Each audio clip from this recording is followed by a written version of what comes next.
live. We are live. What's up, nerds? Yo. Here we are. We're in San Antonio right now, so we're going to talk about cash flow and cold brews. And I guess, Carter, let me send you the link.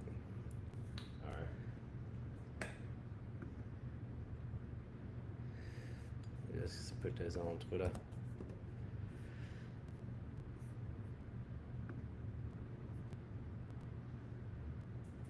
If the guys are okay with it. I'm just going to put this, oh, there it is.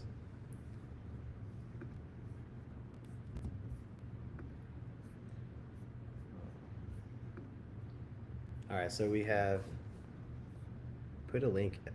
This is an open mic night, so if you want to call in and talk about cash flow and cold brews, you want to drink a beer and talk about cash flow and commercial real estate, come on in. We are engineers. We run an engineering firm, and the cash flow can suck sometimes. I feel like that's kind of a common denominator in construction and investment in real estate, and everybody's waiting on that construction draw. It leads to a very slow trickle of cash flow. I mean, they're large transactions generally, but still. Yeah, and on the design side, and I guess today we've learned on the broker side too. Mm-hmm. They're kind of we're at the end of that trickle. Yeah, the brokers will work. We complain because we'll do work for a month, maybe two, send an invoice, and wait for 30 days, and we start being like, when are we gonna get paid? 90 days sucks, but we were learning today about the brokerage life, and you might be working for months, a year, and then maybe never see the money.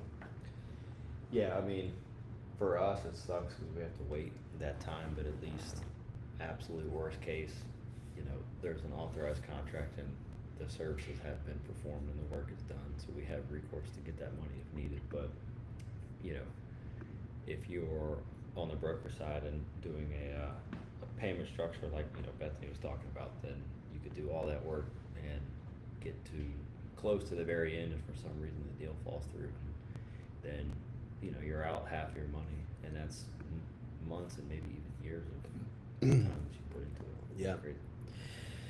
So tell us about your stories. We have comments, which I don't know if Twitter comments show up through this, so that may not work in this stream. But call in. We have a link. Carter, do you want to share that? We could put it on YouTube, I guess, if we're streaming there. But this is mostly for the Twitter Series X folks, because look, if you are wanting to riff and hop in, click that link. We can bring you on the call. We can just chat about the cash flow, crack a beer, talk about the cash flow challenges in construction, commercial real estate. Looking in, if you're in the San Antonio area, send us a DM and we can maybe connect and do a in-person podcast episode together before we leave. Yep.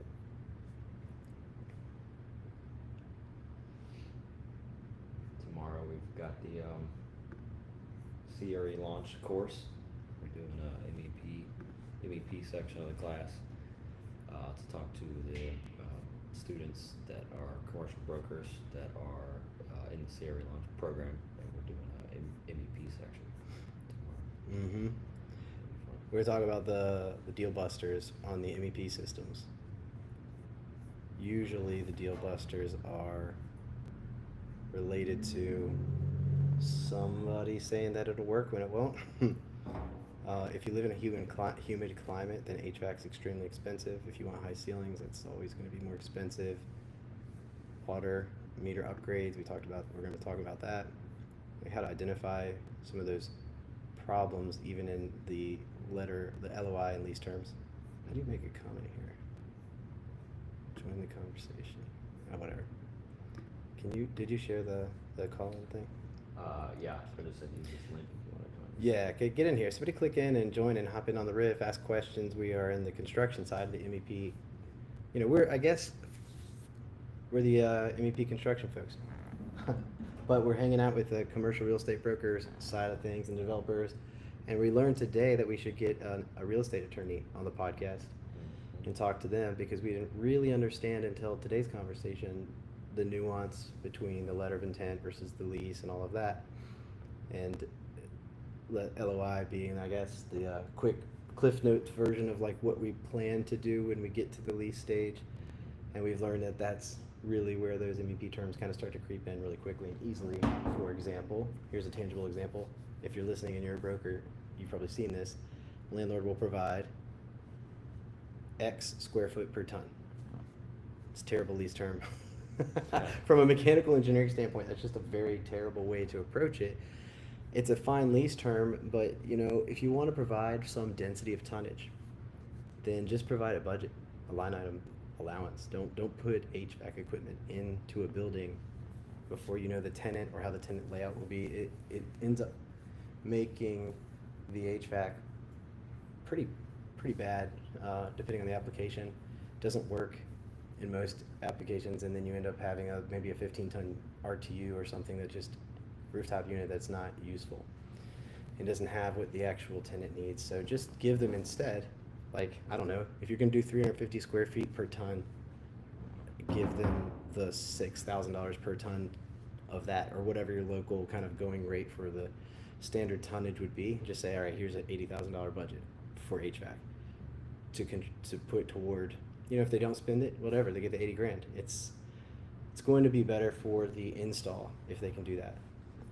And it removes the complexity of the blame game. I mean, HVAC is the most litigious of all of the construction industry. Well, walk us through that, I mean, because I get it, but a lot of people don't understand because they just think they're doing that square foot per ton calculation, and it's simple division, and they, you know, they get to a number that they truly believe works because that's what they've heard, and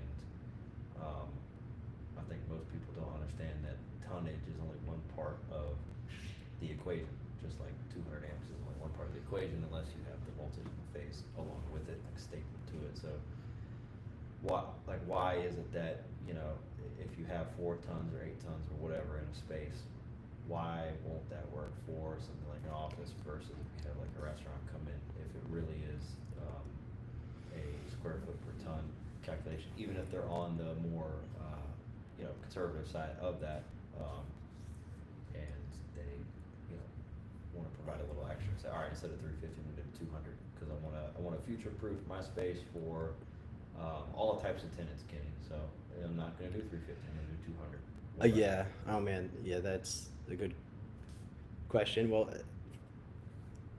there's two things. One is ton for ton.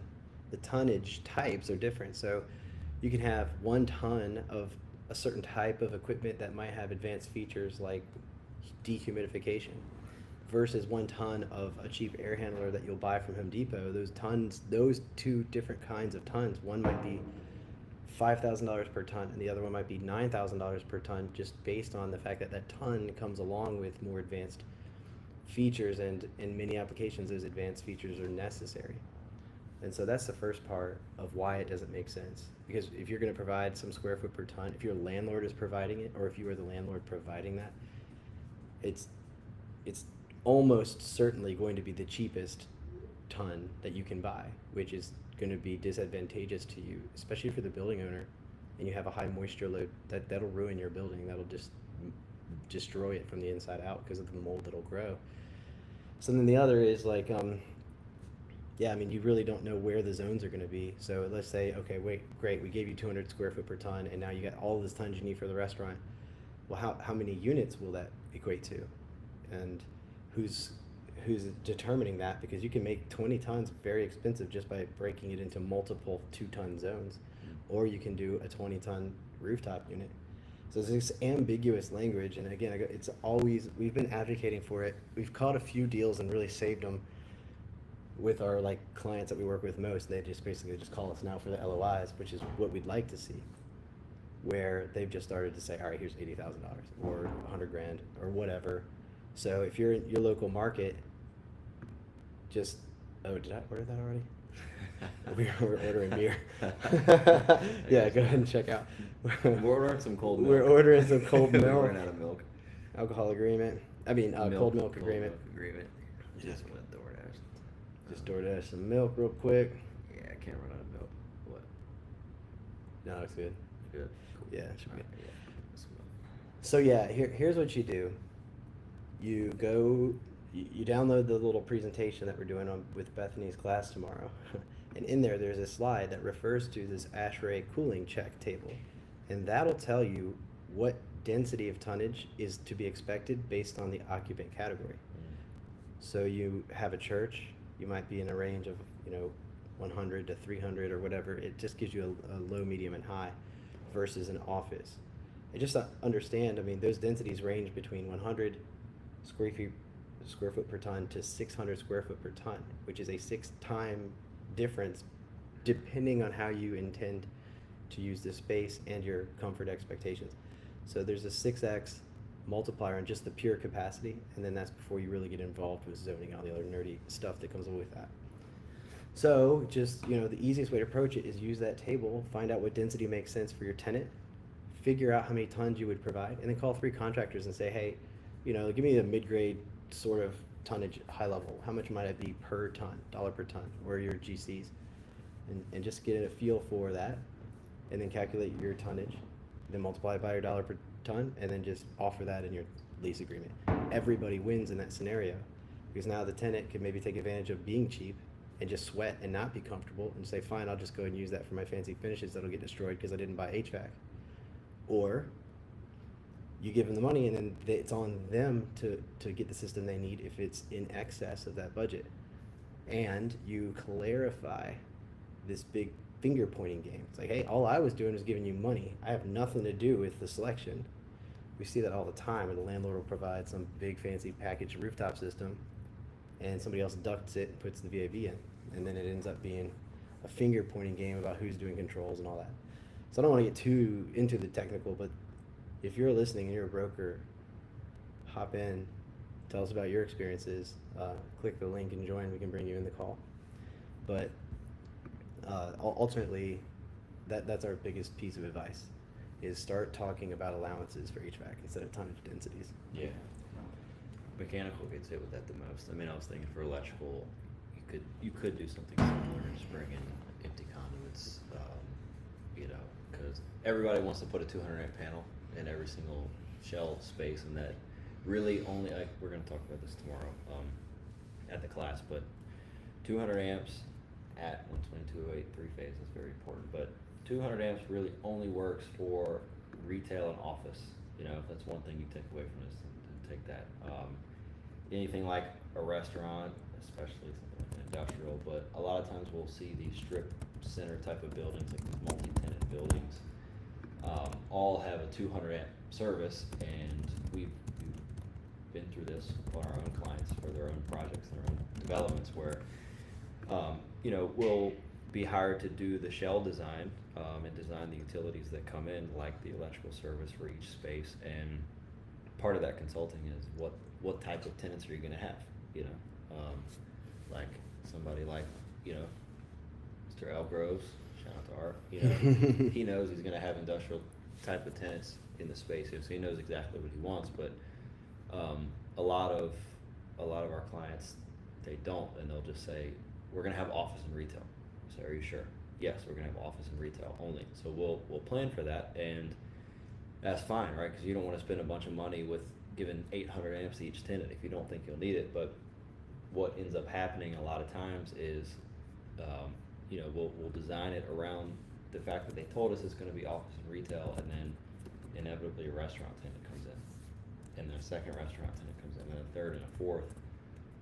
And then by the 5th or 6th, if it's a 6-tenant building, for example, then each tenant might only have 200 amps, but the service is tapped out. Now you have a whole different issue on your hands. So obviously we don't want to be advocating anybody spend any more money than they need to up front, but it's definitely a good insurance policy to, I would say, maybe at least plan for 400 per tenant. You're talking that 2,000 to 5,000 square foot range for each space. And gas is a big one. Here's a tip: if you are designing a strip center type of building and you don't want to give every single tenant a high electrical space, at least have gas, right? Because a 400 amp service for a restaurant with gas can work. but a 400 amp service without gas on a restaurant is rarely ever going to work. Yeah. So, there's some really basic things there. And so I guess to connect it to the cold brews and cash flows, those are things that are directly related to that cash flow. I mean, it makes it easier for everybody. It lets you open up quicker if you're on the tenant side.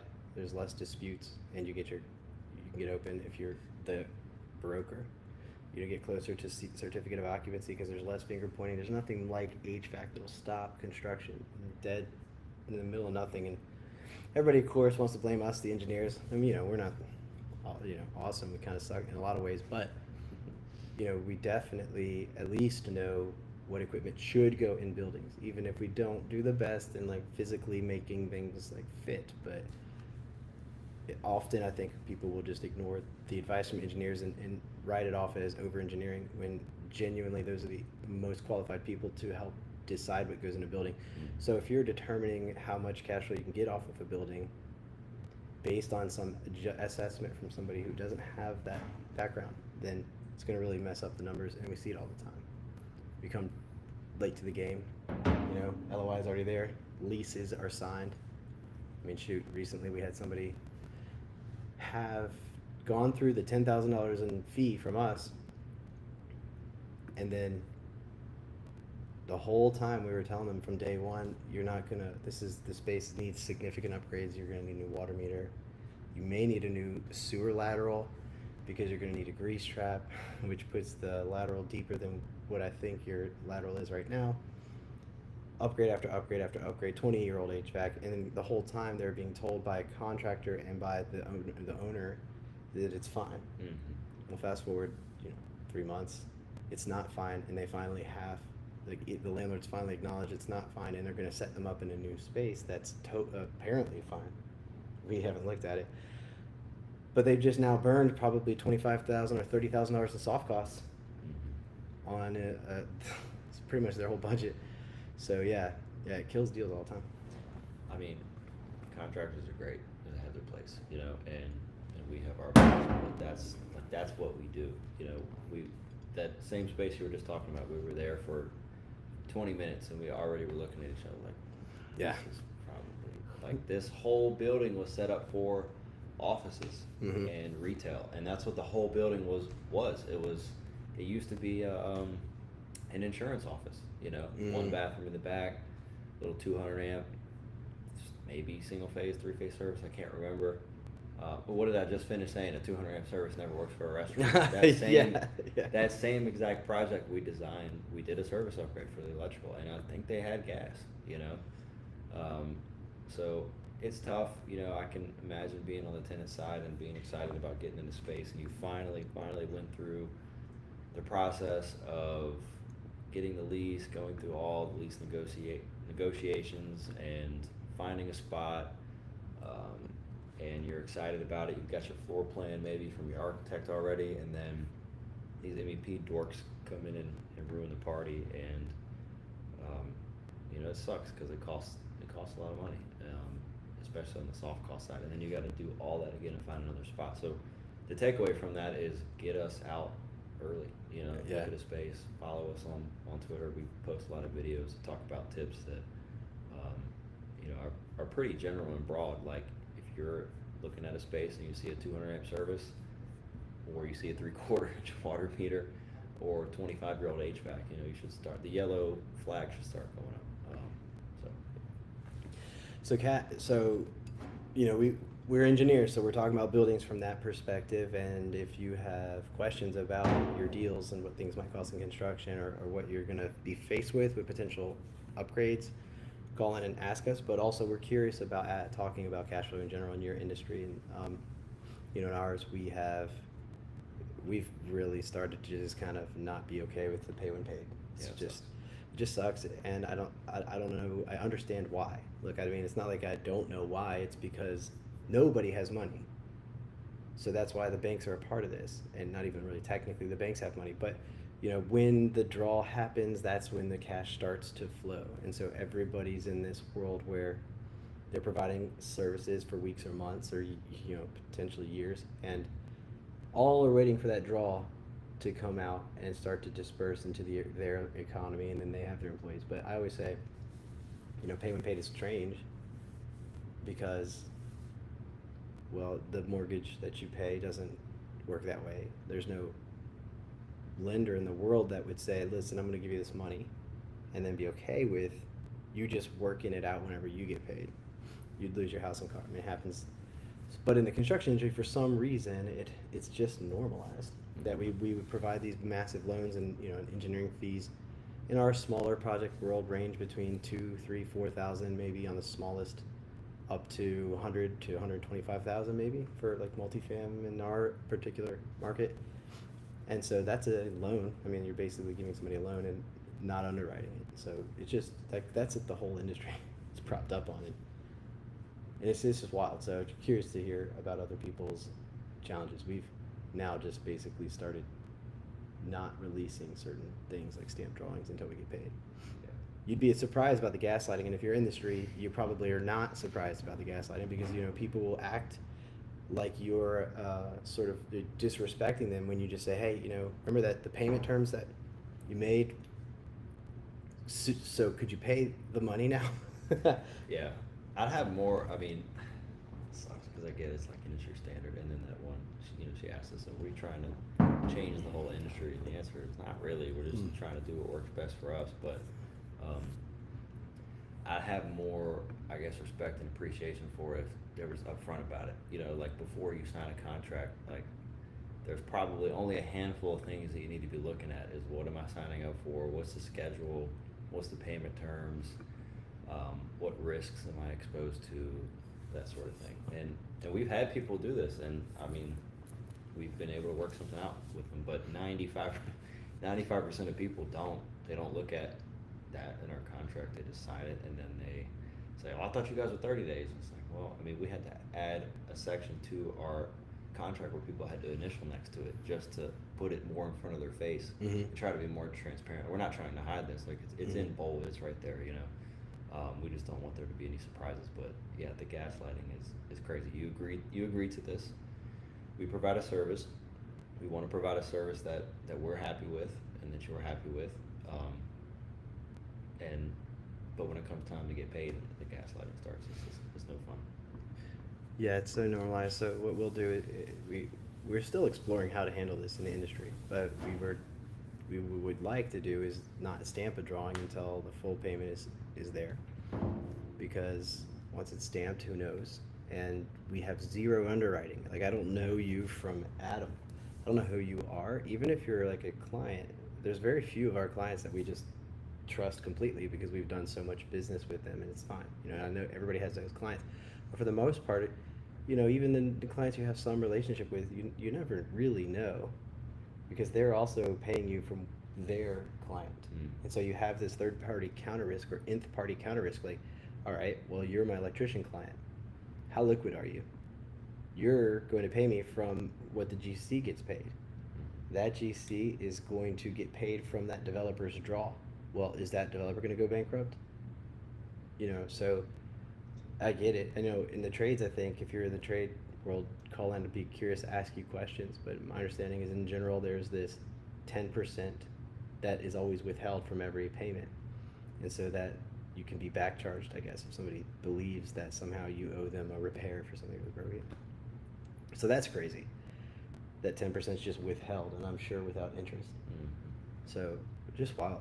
Just absolutely wild. But that's the industry. Let's see. I need to make sure the milk. Oh, the milk's on the way. Right down the road. From Go Puff. Shout out Go Puff. You got your we did milk goodie. I do. We did I think we designed a GoPuff. We did a couple years ago. You know why? Because I thought it was a vape store. Yeah, Go Puff. I thought it was a vape store. And actually Ben, I think Ben told me that it was like a store. I remember seeing the floor plan and thinking this is a weird floor plan for a vape store. So it's like a lot of like aisles, and it seems more like storage, but it was a storage warehouse. I'm trying to crash this Siri happy hour. Let's see. What is the Oh, I think it's because of this. Oh, cool. What if I did this? I hope I don't. Look, I hope I've been audible this whole time.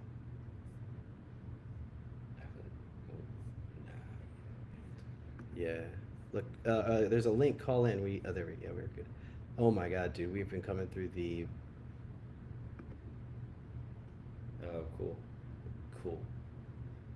Okay. Carter said, and it's his fault It's that not my now fault. you're finally hearing the actual studio quality. The entire time up until here, we've been, I believe, I blame Carter. It's probably because it got unplugged and replugged.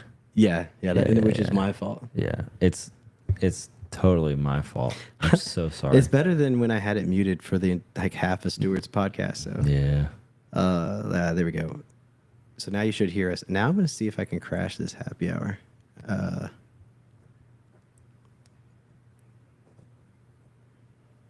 So we can hear, but the stream can't hear.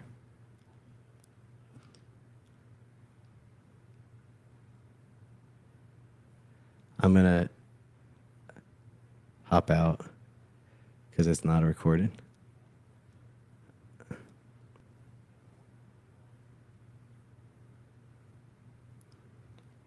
So that's an interesting thing. Is it a recorded one or not? I feel like It'd be would fun to hop in. I feel like it would tell you, right? Maybe tag them, be like, "Hey guys, can we hop in? We're live streaming." But it's that'd be fun. We could get the Spaces riff going because I got Yeah. Can we do both or? Yeah, I mean, well, that's what I'm saying. It's like I don't want to live stream their conversation that's not recorded, unless they know that we're Oh, like yeah, I live got you. streaming. You know what I mean? But it would be cool because then we could have a conversation with them while we're doing this. Yeah. Just rip and drop in and just riff with them. Yeah. Let's see. I'm gonna try to see if I can. How do you comment on this? I don't know if you can. Happening now. Maybe just comment on that. Check There we go. Check the milk. Oh shit, the milk. The milk's almost Oh, here. he just jumped over a couple blocks. Yeah, the milk. He must have had a couple milk. Oh, there I am For as a listener. You're for like 10 seconds.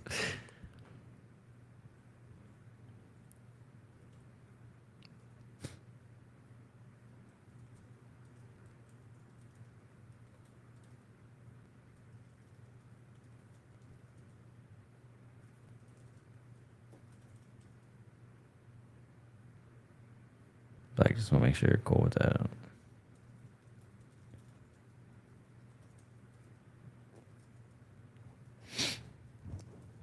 All right, we're gonna try to get into the Spaces, guys. Let's see.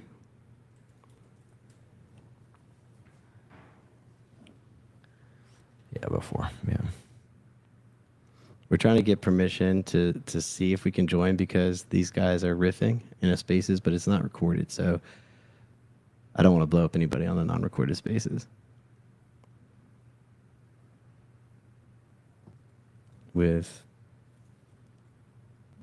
Permazibalek.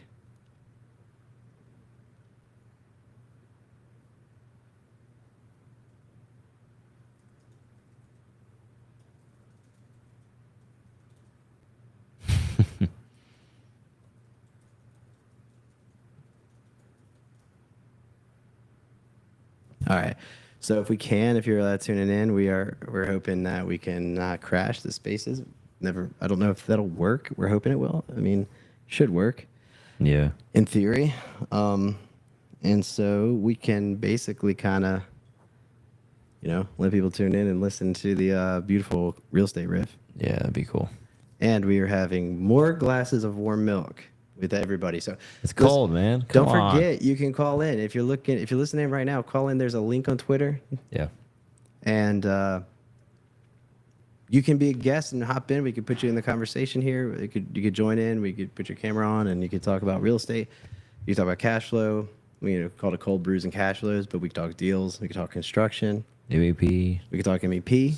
We're the- People don't really, we've heard that that's a knowledge gap in the CRE world, MEP stuff. So we're We do MEP all day, every day. So we're happy to look over LOIs or leases or just questions about MEP. Yeah. Yeah, let us be your technical nerds. Mm-hmm. And if you're a real estate attorney, it'd be fun. You know, we're always curious to talk about that. If you're a developer, a lender, if you're new to the industry or just curious about commercial real estate in any way whatsoever, we can talk about that. We talk about our awesome conversation with Bethany today. I mean, Stephanie. I mean, Brittany. Yeah, Brittany. Shit.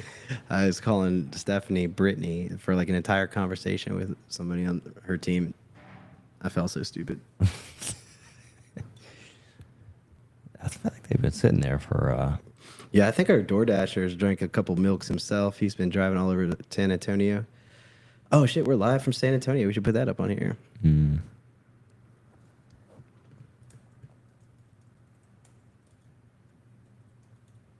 MEP.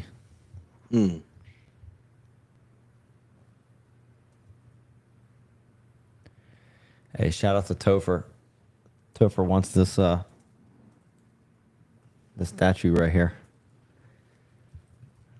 I don't think we can swing it, man, but Here, it tag looks him pretty in. good. Tag him in. Here, I'm gonna Oh, you got him? You said mine. here take a screenshot. Hold up. Here we go. There we go. All right, we're going to get Topher. Maybe we can get Topher to hop in, man. It's late. You know, it is 10.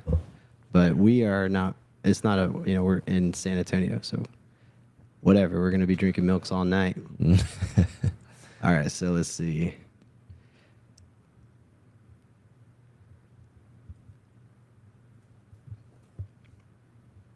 I got this for you, man.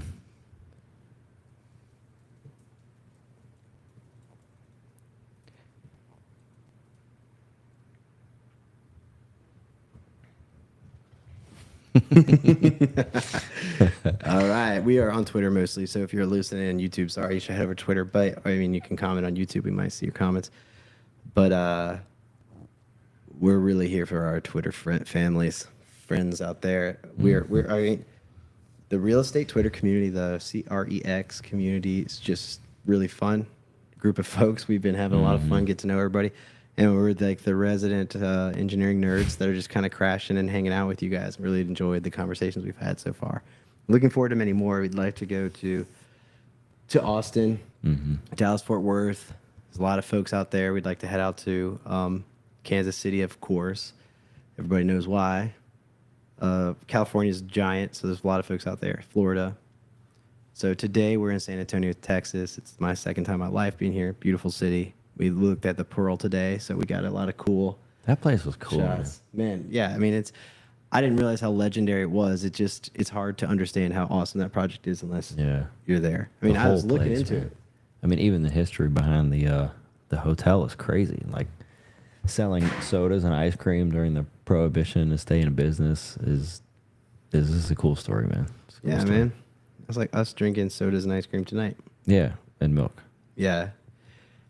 Listen, just as a reminder, if you're just tuning in, we have a link on Twitter, and we want you to click it and then join and become a guest so that you can talk about commercial real estate, ask about commercial real estate, talk if you're a contractor and you want to talk shit to engineers. Like, we are happy to hear it because we're engineers, and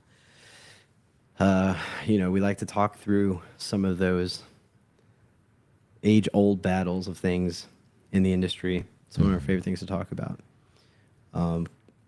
Business, cash flow, scaling in construction. What else is fun to talk about? Drinking milk. Milk, like drinking a couple milks. I tried to shotgun a milk earlier today. I failed miserably. I haven't done it in a long time, and I did it backwards and spilled it all over my shirt right before Bethany got here. And then, so she must have thought I was a fool because it probably reeked, and I had to change my shirt. Like 10:30 in the morning. Yeah, You know, I mean, we're from out of town, so that's fine. Look, we're on Eastern time, all right? It was close enough to lunch. Everything's fine. Yeah. Yeah, you had the key and everything, man. You did it right. You just did it upside down. Man, that hat statue is cool. Yeah, I can see why he wants it, but Mhm. can't, man, and mess up your Here. 5-star All rating. right, the milk's here. Carter's got to go get the milk. Coming. We got a milk delivery. Hey, how you doing? Got to show his ID for the milk. I wish I could turn the camera right now for y'all to see.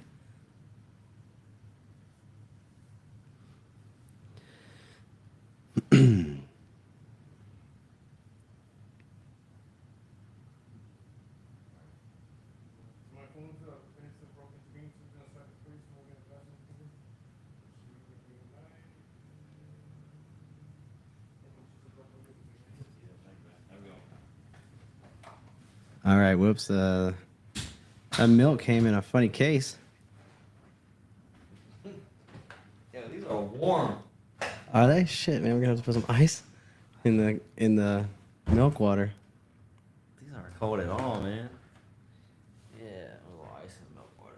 This is my left hand. All right, so call in. Let's get some conversations going or ask some questions. We're happy to riff. Tomorrow we'll be talking about the most important elements of the mechanical, electrical, plumbing systems in commercial real estate, things to look out for. Like pretty much the things that we say on a regular basis to our clients that that create challenges for them, whether it's a lease or a construction budget. And HVAC is always a huge one. I mean, I don't know. Look, I mean, here's the reality. HVAC costs the most to insure. It's the most litigious of all. Everybody has an opinion. I'm sure that anybody that's listening in knows that, like, if you're sitting in the same room with another human, you both have a different opinion on whether you're comfortable or not. So that leads to the lawsuits and the complaints or whatever. Nobody has the money to pay for it to be done right anyway, unless you're, I guess, the Pearl here in San Antonio. These buildings were beautifully dehumidified and cool. So we have like tips, tricks, things you can look out for, or just warnings, red flags. One common motif, I think anybody in this industry, whether you're a broker, lender, developer, educator, engineer, construction contractor, is that ultimately never hire anybody that doesn't have experience in the thing you're trying to do, whatever professional you're hiring. And that's true with engineers. Like we'll turn down things if it's not a good fit. We don't want to try to spend your money experimenting on, engineering. Contractors executing the work that's designed by engineers. Don't hire somebody who's, residential only, and suddenly you're going to throw a 15,000 square foot restaurant with like 5 different hoods at them. That's just going to be a problem and lead to a lawsuit. Ask me how I know. So the same thing I guess we were talking about today is brokers, same thing. Find somebody who's done deals in the kind of deal that you're looking at.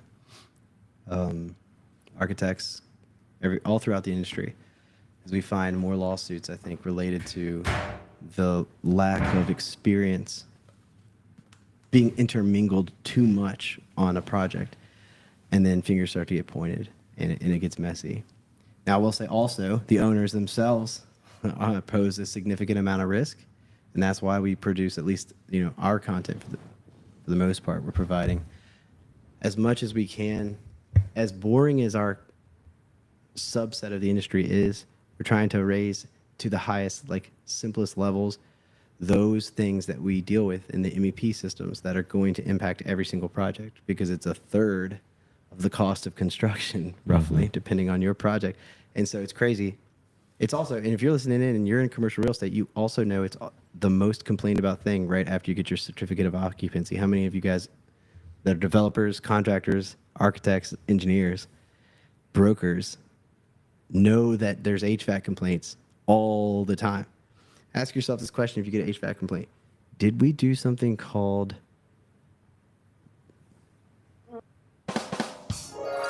Hold on. There we go. Did we do something called... I know what you said. Yeah, value engineering. Yep. If you were engineering your projects, then that's the reason you're having a lawsuit, because engineering is a terrible thing and it's not existent, just like unicorns. You value engineer your HVAC, you're basically just buying less HVAC. Mm-hmm. So you're basically buying, some attorney's dinner, I guess, because you're going to be paying an attorney to deal with his problems. So don't do that. Don't listen to people that are going to suggest value engineering unless pay attention to this tip. There's a word called psychrometrics. Remember that word for the next person that suggests value engineering and just ask them. Love the idea. Love you're saving me money, but could you show me the psychrometrics so I can forward it to my engineer?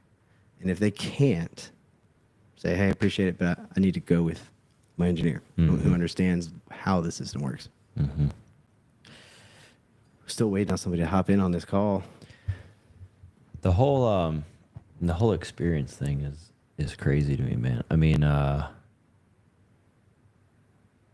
do you say? Oh, especially on the contractor side. Yeah, I get it. Like, everybody wants to save money. But if you're looking at 5 different contractors and one of them is priced really, really low, that's just, there's something there that you should probably be thinking about, like, why?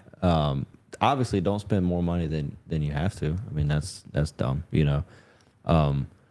but just be looking out for the type of things that Kenny just said, like, really just know what you're getting involved with. And a lot of times what we see is, people will save money on the contractor that they select, and they'll end up by the end of the project, after all the change, we say it all, the bid low, PCO high, Yeah. like all those PCO is change order. yeah, all those change orders come in. What is the P? Potential. Okay. Yeah. All those change orders come in, and then by the end of that, your actual net, like the cost that you spend is oftentimes higher than what the what the better contractor would have cost, or maybe even like a mid-range. Not to mention all the headaches that come along with that. So, yeah, it's tough, man. I mean, it's got to be tough to be in that situation. And who do you trust, right? The owners and the tenants are spending a lot of time with the contractors, so it's easy to think that the engineer is over engineering, or to kind of listen to these value engineering suggestions. And some of them are real, some of them are good. Like, contractors are very aware and familiar with how and where to save money when it comes to a lot of things like materials and means and methods. Yep. And that's fine. And what Kenny's talking about is not to make it sound like that we're the stereotypical engineers that think that we're the best and we know it all, and that anything different from our plans is wrong and is a sin or anything. We're not like that at all. Like, we are very open to changes. And hey, look, if you've got an idea of something that works better and it's cheaper and it's going to save somebody money, cool. I'm not getting a commission from specifying anything on the drawings. Like, we just show it that way because we think that's what's best. Yeah. A lot of it, I mean, most of it is for a good reason. But there are some things, like, we might show a panel as flush mounted in the contract. Hey, can we do the surface mounted? Yeah, cool, man. I don't care. That's fine with me. But there are maybe 5 to 10% of things, like what Kenny was talking about, that it is a big deal, right? And you do need to run a bias and see what are the long-term impacts of that decision. Look, if it has to do with the code, ask your engineer. And if it has to do with how it's going to work or how it should work, ask your engineer. The contractors are also knowledgeable, but the engineers are thinking at that higher, like, not higher, but an abstract level. It's just like a very different world. I mean, it's an imaginary world. That's why we suck so much about putting it into the physical world. Mm-hmm. Because think about it. Mechanical engineers think about how hot air is and how much water is in air. You don't see that. Electrical guys, they think about how many electrons are going to run in through a piece of wire that you don't see. Structural people are thinking about the stress and tension on pieces of metal and wood. You never see that stress and tension. Mm-hmm. And so we're living in that world, and we're also living in the code world. And so we're going to suck at making good decisions about how it fits, how it manifests itself physically. And that's usually the rub, you know, and that's where it's better to develop partnerships, we think, with the trades and early on and say, like, here's our weakness, but here's where we can help you, instead of getting into the like, oh, you know, fuck these guys or whatever. It happens all the time in construction. Let's see. We got something called Siri, Texas. I'm gonna crash for a little bit. I hope they'll like. Here, check this out. We should figure out how to connect a space as a caller on your show. We could control our mics.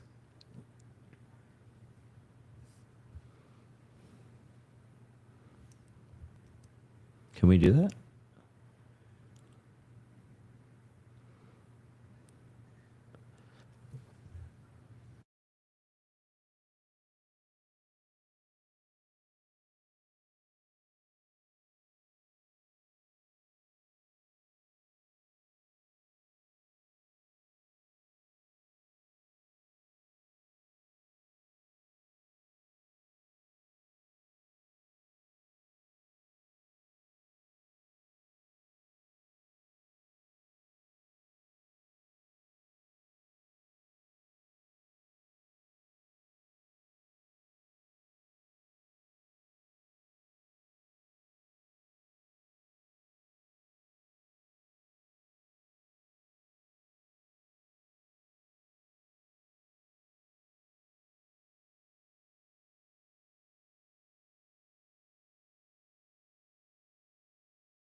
Ah, we're trying.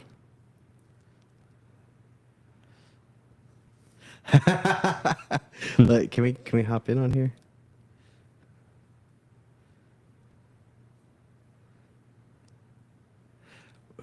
Do the request to speak thing. Can can y'all hear me? What's up? Can you hear Carter? Check, check, check. Hey. We're gonna go back down real quick to because our guys can't hear y'all, so I'm gonna go back down to a listener for a minute and try to figure that out, and then hop back on and we can riff, and have everybody listen to the riff. But I'll be BRB. I'm gonna go back to the listener.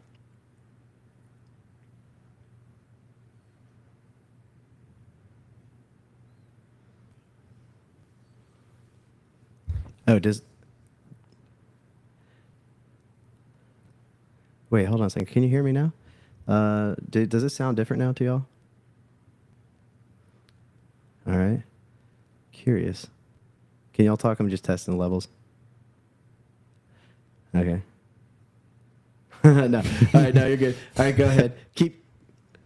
Yeah, we're doing a live stream right now. It's on Twitter. Yeah, and we're hoping to catch the riff and kind of make it part of the show and just talk about real estate with y'all. But I'm gonna go back to letting you riff and figure out the technical side if you guys just keep going.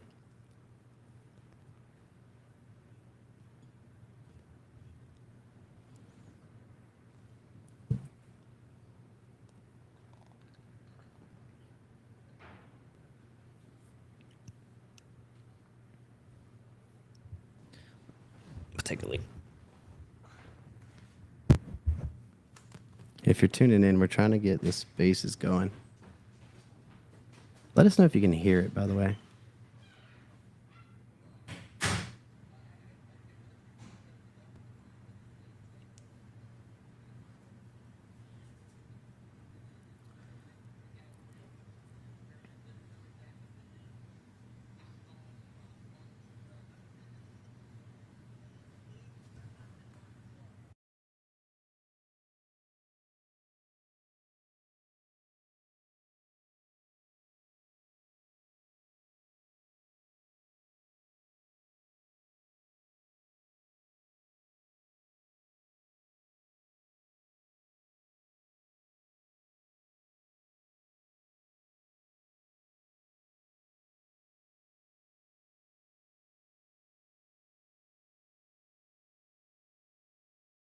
And cases for and against. I understand it was iconic, but it's not historic. So I would fall on the side of no, it's not protected for history. Its useful life has passed.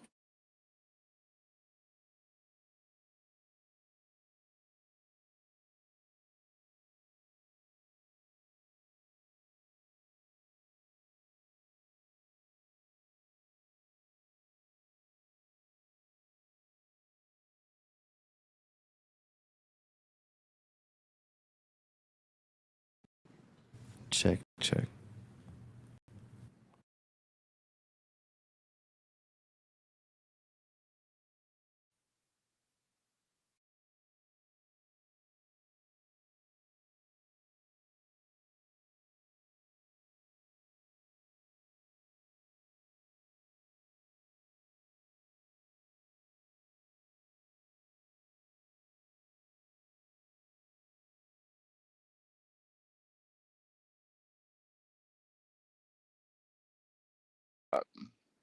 and then think about it. I feel like they must be like cash cows, like parking lots as cash cows. Like, don't you think? Yes, I know many parking lot owners in Miami that have crazy money because of it. Didn't they get rid of parking minimums too? And it was just like, oh well. In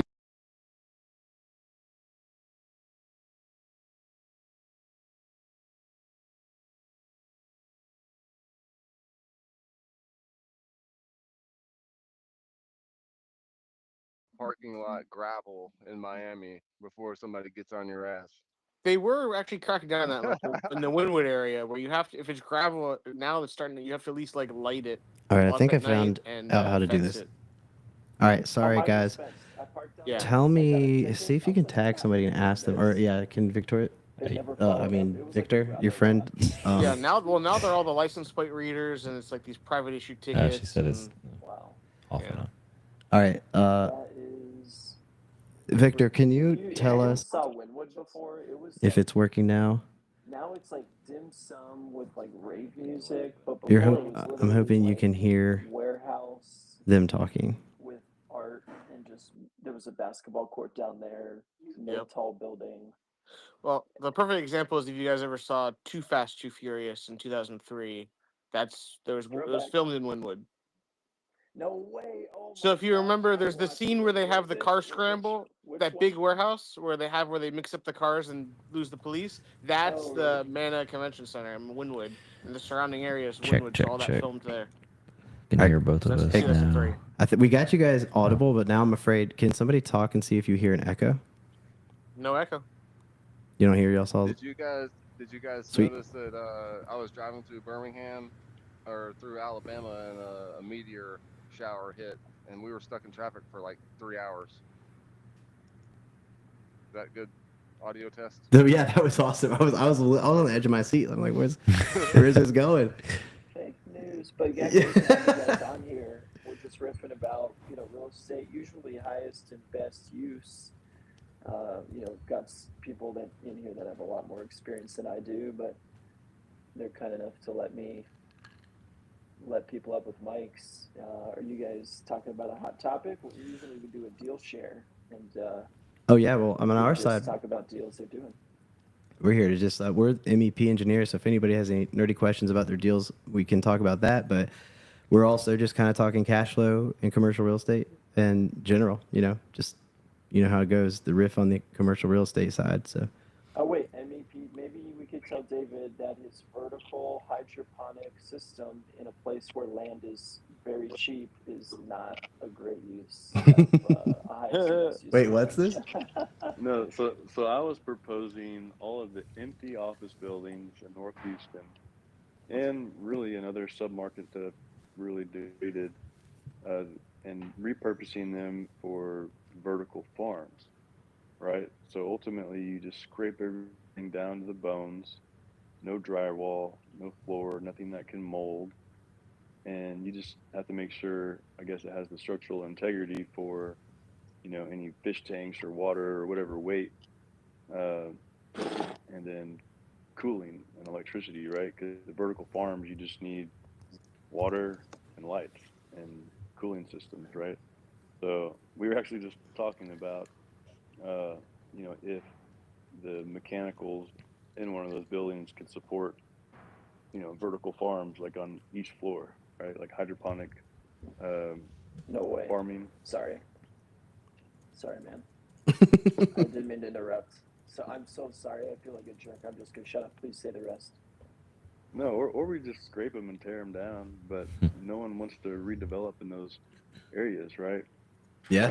Whether it's a mall, right? Malls are I've been involved in a mall redevelopment before with a big TIF, but ultimately it makes more sense and it's less expensive to just tear it down uh, than to have to redo everything, right? They need to be big box industrial, but the problem is you gotta assemble 3 or 4 sites because the office sites aren't big enough to do that. Yeah, yeah. So I guess my question is, how do we repurpose these old office buildings without scraping them, right? Turn them into storage or vertical farms, some other type of use. And I mean, not multifamily, right? Because these markets don't support new multifamily or mixed use development, and neither do some of these old malls, right? So if you had the power for data centers or vertical I mean, farms or other types of uses. something's got to come along. But David is like they've been trying to figure it out. Like that market's been that market's been like it is even way before the pandemic. It's been that way for a long, long time. Yeah, it's some of those malls you just got to ride a unicorn, man. Well, I mean, this is a specific area of Houston that was once thriving like 40 years ago, but hasn't thrived for 20. And there's absolutely no reason it's ever going to thrive again as residential or office. So, Did you or just say retail, ever? or You said retail, ever? ever. Whoa. That's like saying never Why in the not other residential? direction. The And walking there's a malls. lot of residential. It's the hood. Uh, Respectfully. Sorry. Opportunity zone. I had Well, to throw that out I mean, there. so Oh, it is. it's Just like, yeah, it's just I'm south not of going there. so Woodlands. It's just south of the Woodlands. Okay, so you're right. That's more of an Spring? industrial primes. By the airport. Yeah. You've been to that airport. Oh, so that's more industrial primes area. Okay, I see what you're saying. I just drove it last week. I feel like, yeah, I've also done apartment comps out there. It's kind of like a little bit of a strip mall, kind of OZ zone along the highway is probably my guess, and that's where Did you the drive? Did you traffic fly is. into IA8? Did you fly into I IA8 did. when you came I to Houston? did. Yep. Drove all the way Yeah, through to it's rough. Sugarland just to get a view. And, I was, interviewing at Exxon at the Woodlands office, and you're looking at, an internship kind of apartment comps for the summer, and you pretty much have to stay there in the Woodlands. There's no kind of intermediate hip space all the way down to essentially, So every Rice Military Village. so the growth's not coming south. The growth is going north towards Conroe. So Yeah, and I think it needs to come south, but someone needs to put like a hip village like in Spring, Texas. Like, I mean, and then if you go a little further south to FM 1960 in Spring and drive down that road, that is the poster child of no zoning in Houston. that There's doesn't actually sound a like a good thing. there's actually a new moratorium in Conroe. You really can't build anything, especially not apartments. They have a shortage of water. And so until they drill 15, 20 new water wells, any projects that were pending are now pretty screwed. So all the growth in Houston, I don't want to make this a Houston CRE thing because we have a lot of people here, but all the growth in Houston is north. Well, it's growing every direction. I shouldn't say that. It's growing every direction, but the most prominent growth is west, north, and northwest.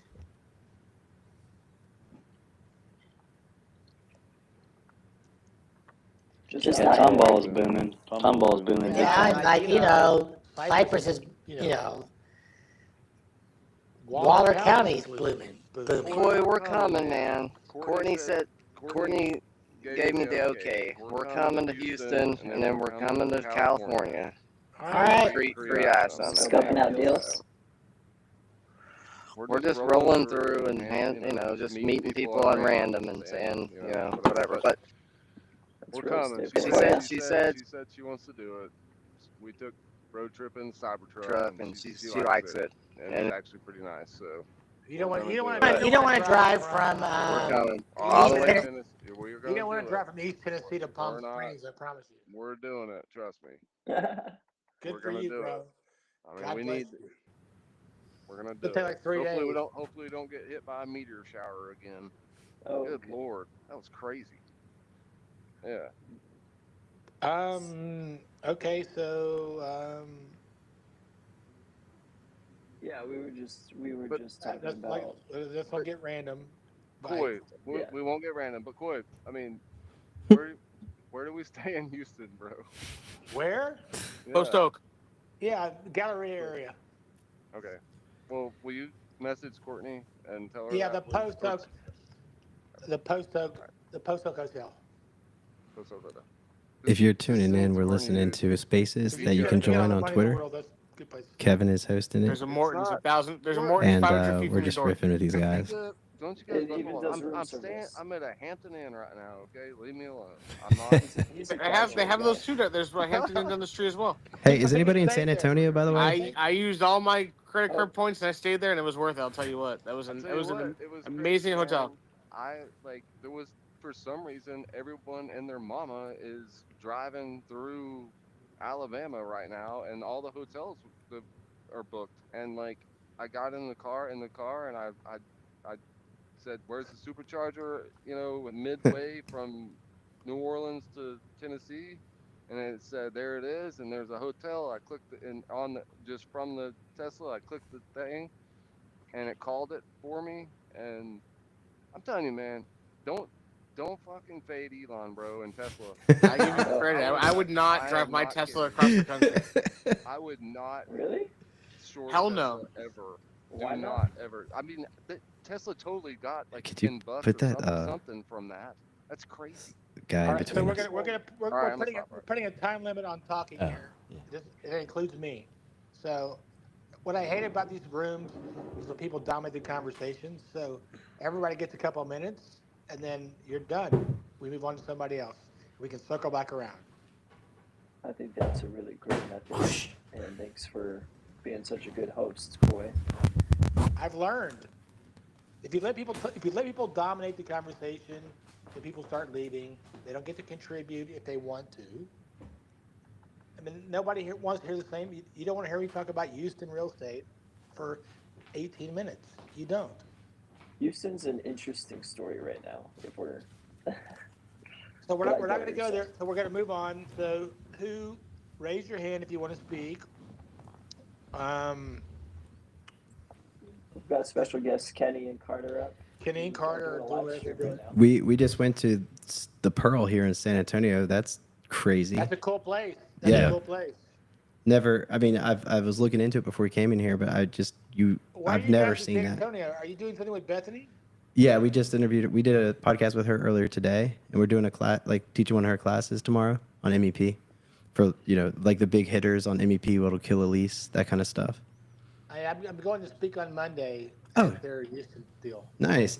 Yeah, we were gonna go to Houston. I was thinking maybe next time we come out to Houston instead, and for then sure. maybe we can catch up with you, Coy, and do an episode. I'm actually having beers and Mexican food with Topher tomorrow. Fuck yeah. Nice. Are they in Houston too? There's a lot. We should go to Houston next time. Yeah. Because I know she has an office out there, right? Yeah, that's where well, Topher lives in Maine, but he works for Brandon Avocadian, who's based here in Houston. Oh shoot, yeah. We yeah, can definitely. get. Is Topher? Does he work out there too, or no? He works for Brandon. He's like I don't know what his title is, but he runs the office. Okay, cool. Yeah, we do a Houston trip next He lives time. in Maine, Yeah. but he's in Houston, like obviously a lot. Yeah. Well, Topher, if you're listening, if you're watching the stream here, we got this guy with a sombrero hat behind us, and Topher was asking us to steal it and send it to him, but we can't. It's an Airbnb we're hanging out at. But yeah, the tortillas are delicious. Have you guys had the fresh tortillas right off the heat? We got free samples today. Yeah, I know a little bit about Mexican food. Yeah, man, it was amazing. This guy was like, "You want to try one?" I was like, "Yes." He buttered it up, man. I could eat that all day long. For me, that's the like Pearl is a very cool development. It's the old Pearl brewery. Pearl. There used to be a beer called Pearl. It was pretty much a Texas thing, and it was It was a San Antonio-based brewery, and they turned that place into a mixed-use development, mostly retail. It's a pretty cool place. It's always packed. I mean, and as far as I understand, it was like a open checkbook project. You know, like they just spared no expense. Just beautiful architecture and MEP systems. The things that our clients often want us to design, but don't have the actual amount of money to do because it's crazy expensive to do what's there. They've done a great job with it. It's legendary. There's another one in San Antonio called the Quarry, and it used to be an old like quarry, like a rock quarry, and they turned that into a mixed-use development. It's very cool too. Yeah, the historic stuff's cool. We do a lot of that. We're in Virginia, the Richmond area, and historic tax credit jobs are big out here, or there. I guess we're not here now. San Antonio is a sleeper, man. People don't understand. One, San Antonio gets no cred or no press ever about anything. I mean, I think it's like the 8th largest city in the country. I love it here. It's my second time in my life being here. And there's, you know what I've learned is there's really no better hospitality than Texas hospitality. Both times I've been here, it's been amazing. You know, Bethany has been great. She took us down there to the Pearl and showed us around, and we had lunch. And last time I was here, my buddy went. His family had a wedding, and his grandparents took me down to like the Riverwalk. I was like, all right, Well, cool. the Riverwalk, you know, it's very touristy, but it's cool. Yeah. I've been going my entire life to the Riverwalk. I Yeah. haven't been in years, but so if you ever get more time, and Bethany may have told you that if you can go to like New Braunfels, which is halfway between. You say the brothels? New Braunfels. Oh. Which is about maybe 40 miles north of San Antonio on the way to Austin. Mm-hmm. There's some really cool shit there too. Yeah. Anybody else out here from Texas? Or do you know anybody that's in San Antonio that want to hit a podcast tomorrow afternoon? David's from Houston, so I'm actually right outside of San Antonio right now. David, come on, tomorrow night. Let's hit a podcast together. Oh yeah, heck yeah. We're here. We got an Airbnb. you could talk about Bitcoin and nice. vertical farming. Yeah, man, we could go deep into that. And Dogecoin. Yeah. Hey, man, I'm a crypto nerd, OG. You know, 2011 crypto nerd. So talk about anything. Yeah, man. Yeah, if you San Antonio is my favorite city in Texas as far as like the architecture goes and the buildings one? downtown. Which San one? Antonio. Yeah, awesome buildings there. Like I'd say Dallas is maybe second, but San Antonio has the coolest old buildings for sure. Yeah, That man. stuff's interesting to me. I just stayed at like a historical place, and like you know, I've ate dinner with the owner every night, like, and it's like it just needs a hotel next to it. But I don't want to get into deep because Coy's gonna tell me to shut up. But Coy doesn't fuck around. but like it's like there's something special about that, like those special places where you know there's peacocks, there's nobody. It's just you and your kids playing in grass on like 50 acres. You know, like where are those places in Texas? You know, The Manger Hotel is really cool. Yeah. There's actually some really cool hotels in downtown San Antonio. The Manger's one of them. There's another one I've seen, Bethany. I can't think of the name of it. I've been there, but I can't think of the name of it. And I've seen Bethany post about going there. There's a couple really cool, it's like 3 or 4 really cool hotels in downtown San Antonio. Like really cool hotels. The Manger was like, it's right next to Alamo. Mm-hmm. It's very cool. Yeah, I love it out here. The Alamo in Texas. Can you spend the night there? Not in the Alamo, but you can spend the night right next door at the Manger. Oh, at the Manger. Okay, and you can like Menger. I definitely think The San Pearl's Antonio is also- my favorite cities I've ever been also to. pretty awesome. Didn't y'all say y'all are at the Pearl? Well, I wish we were staying at the Pearl. We're at an Airbnb. We tried to actually set up the podcast at the Pearl. We're going to try to do that next time we come out and actually get an episode or a couple in the Pearl.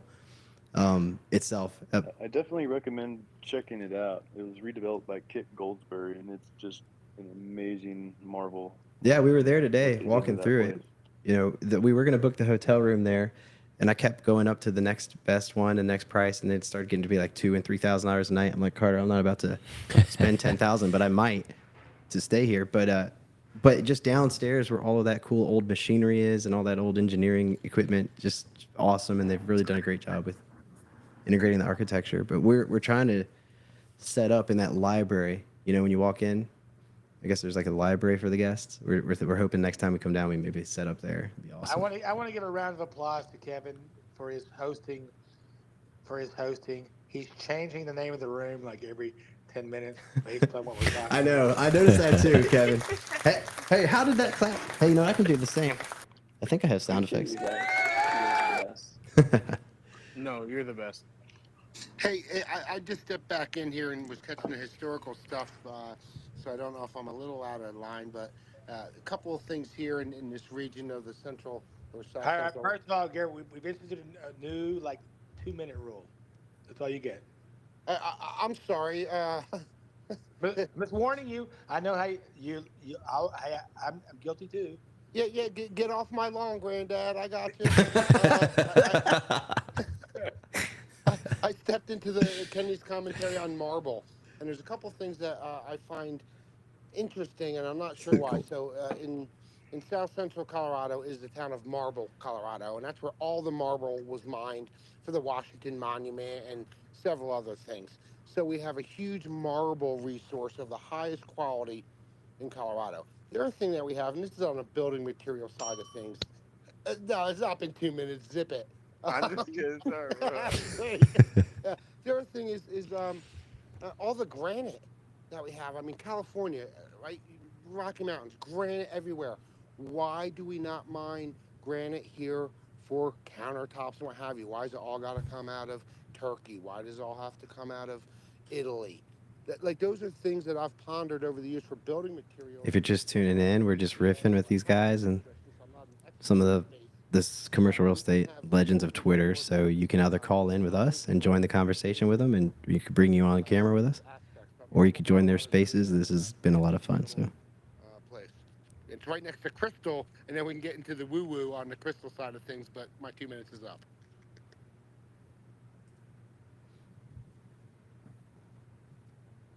my wife likes crystals too. So you know.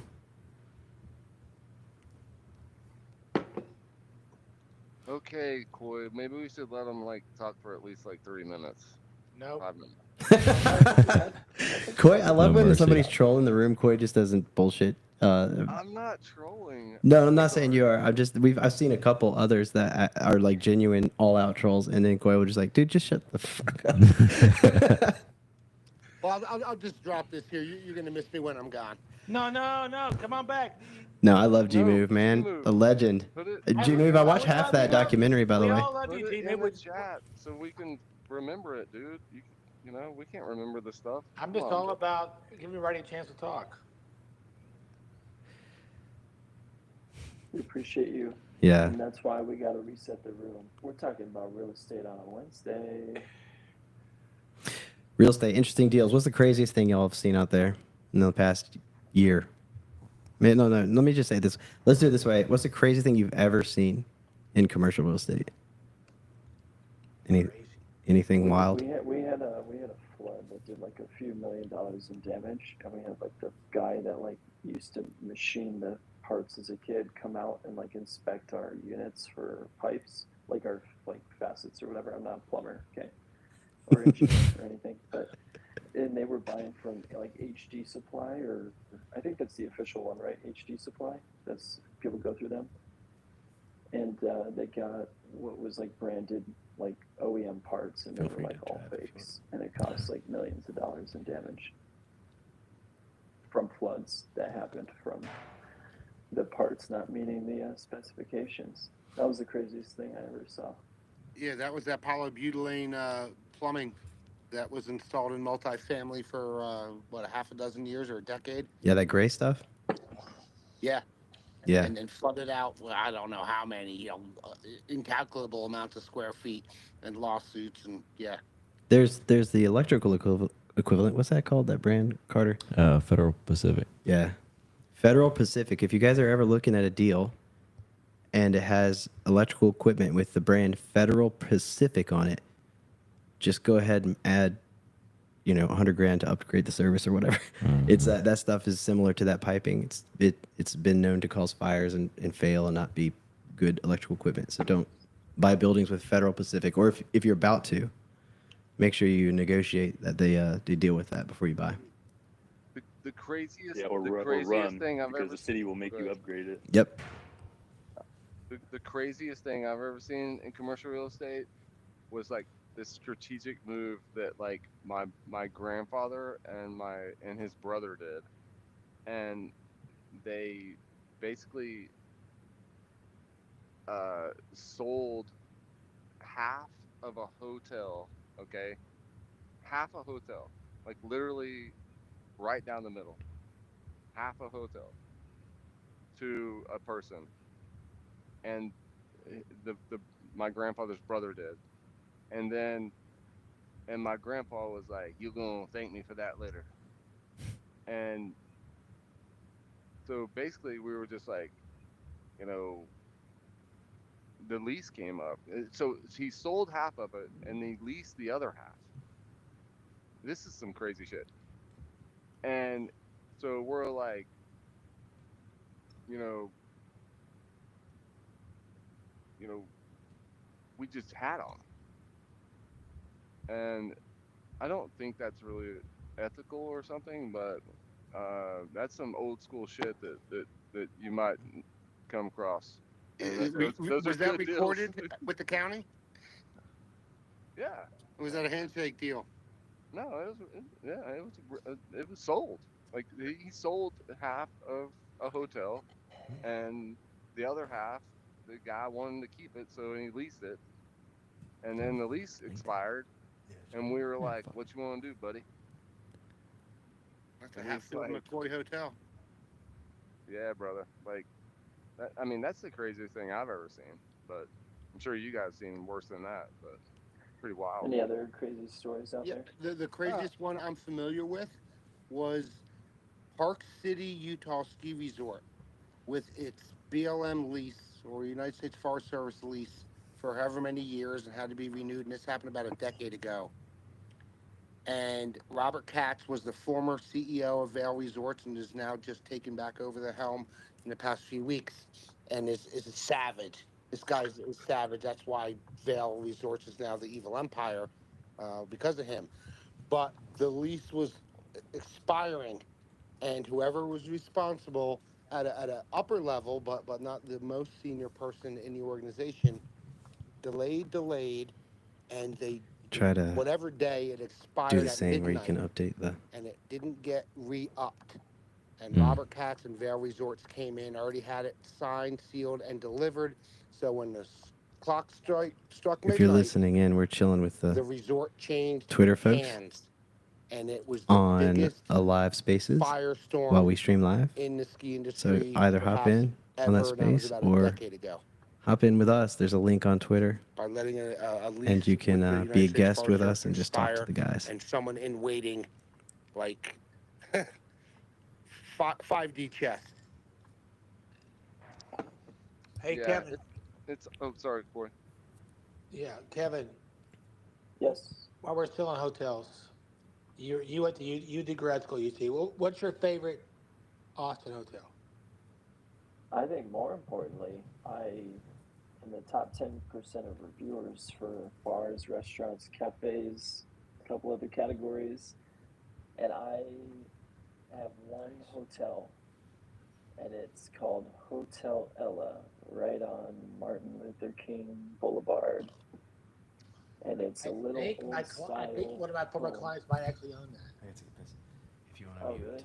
Is it the same guy that owns the other boutique hotels? There's not many.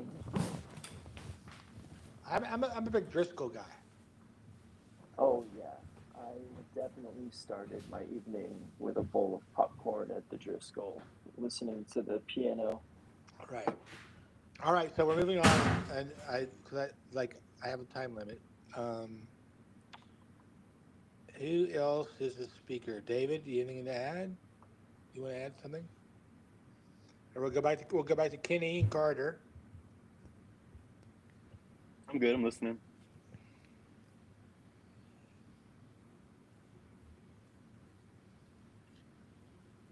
Well, we have a like in down there in Louisiana, man, elephant, those guys, they're still rocking and rolling. Is that a hotel? No, the brokerage, Oh, Effelin. F in Oh, Realty. yeah, they're all over. They're all over it down there still. I Matthew met them in Matthew Matthew ICSC. Laborde. Yeah, those guys are they're still killing it down there. Good. My person in Baton Rouge is Carmen Austin. I had my first beignet in Louisiana. In New Orleans? Yes, I believe so. Effin or Effelin or Effin. Yeah, Effin. EFFIN.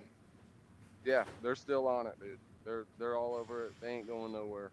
Now the good firms there are Effin, and there's a guy named Bo Box. I've done business in Baton Rouge.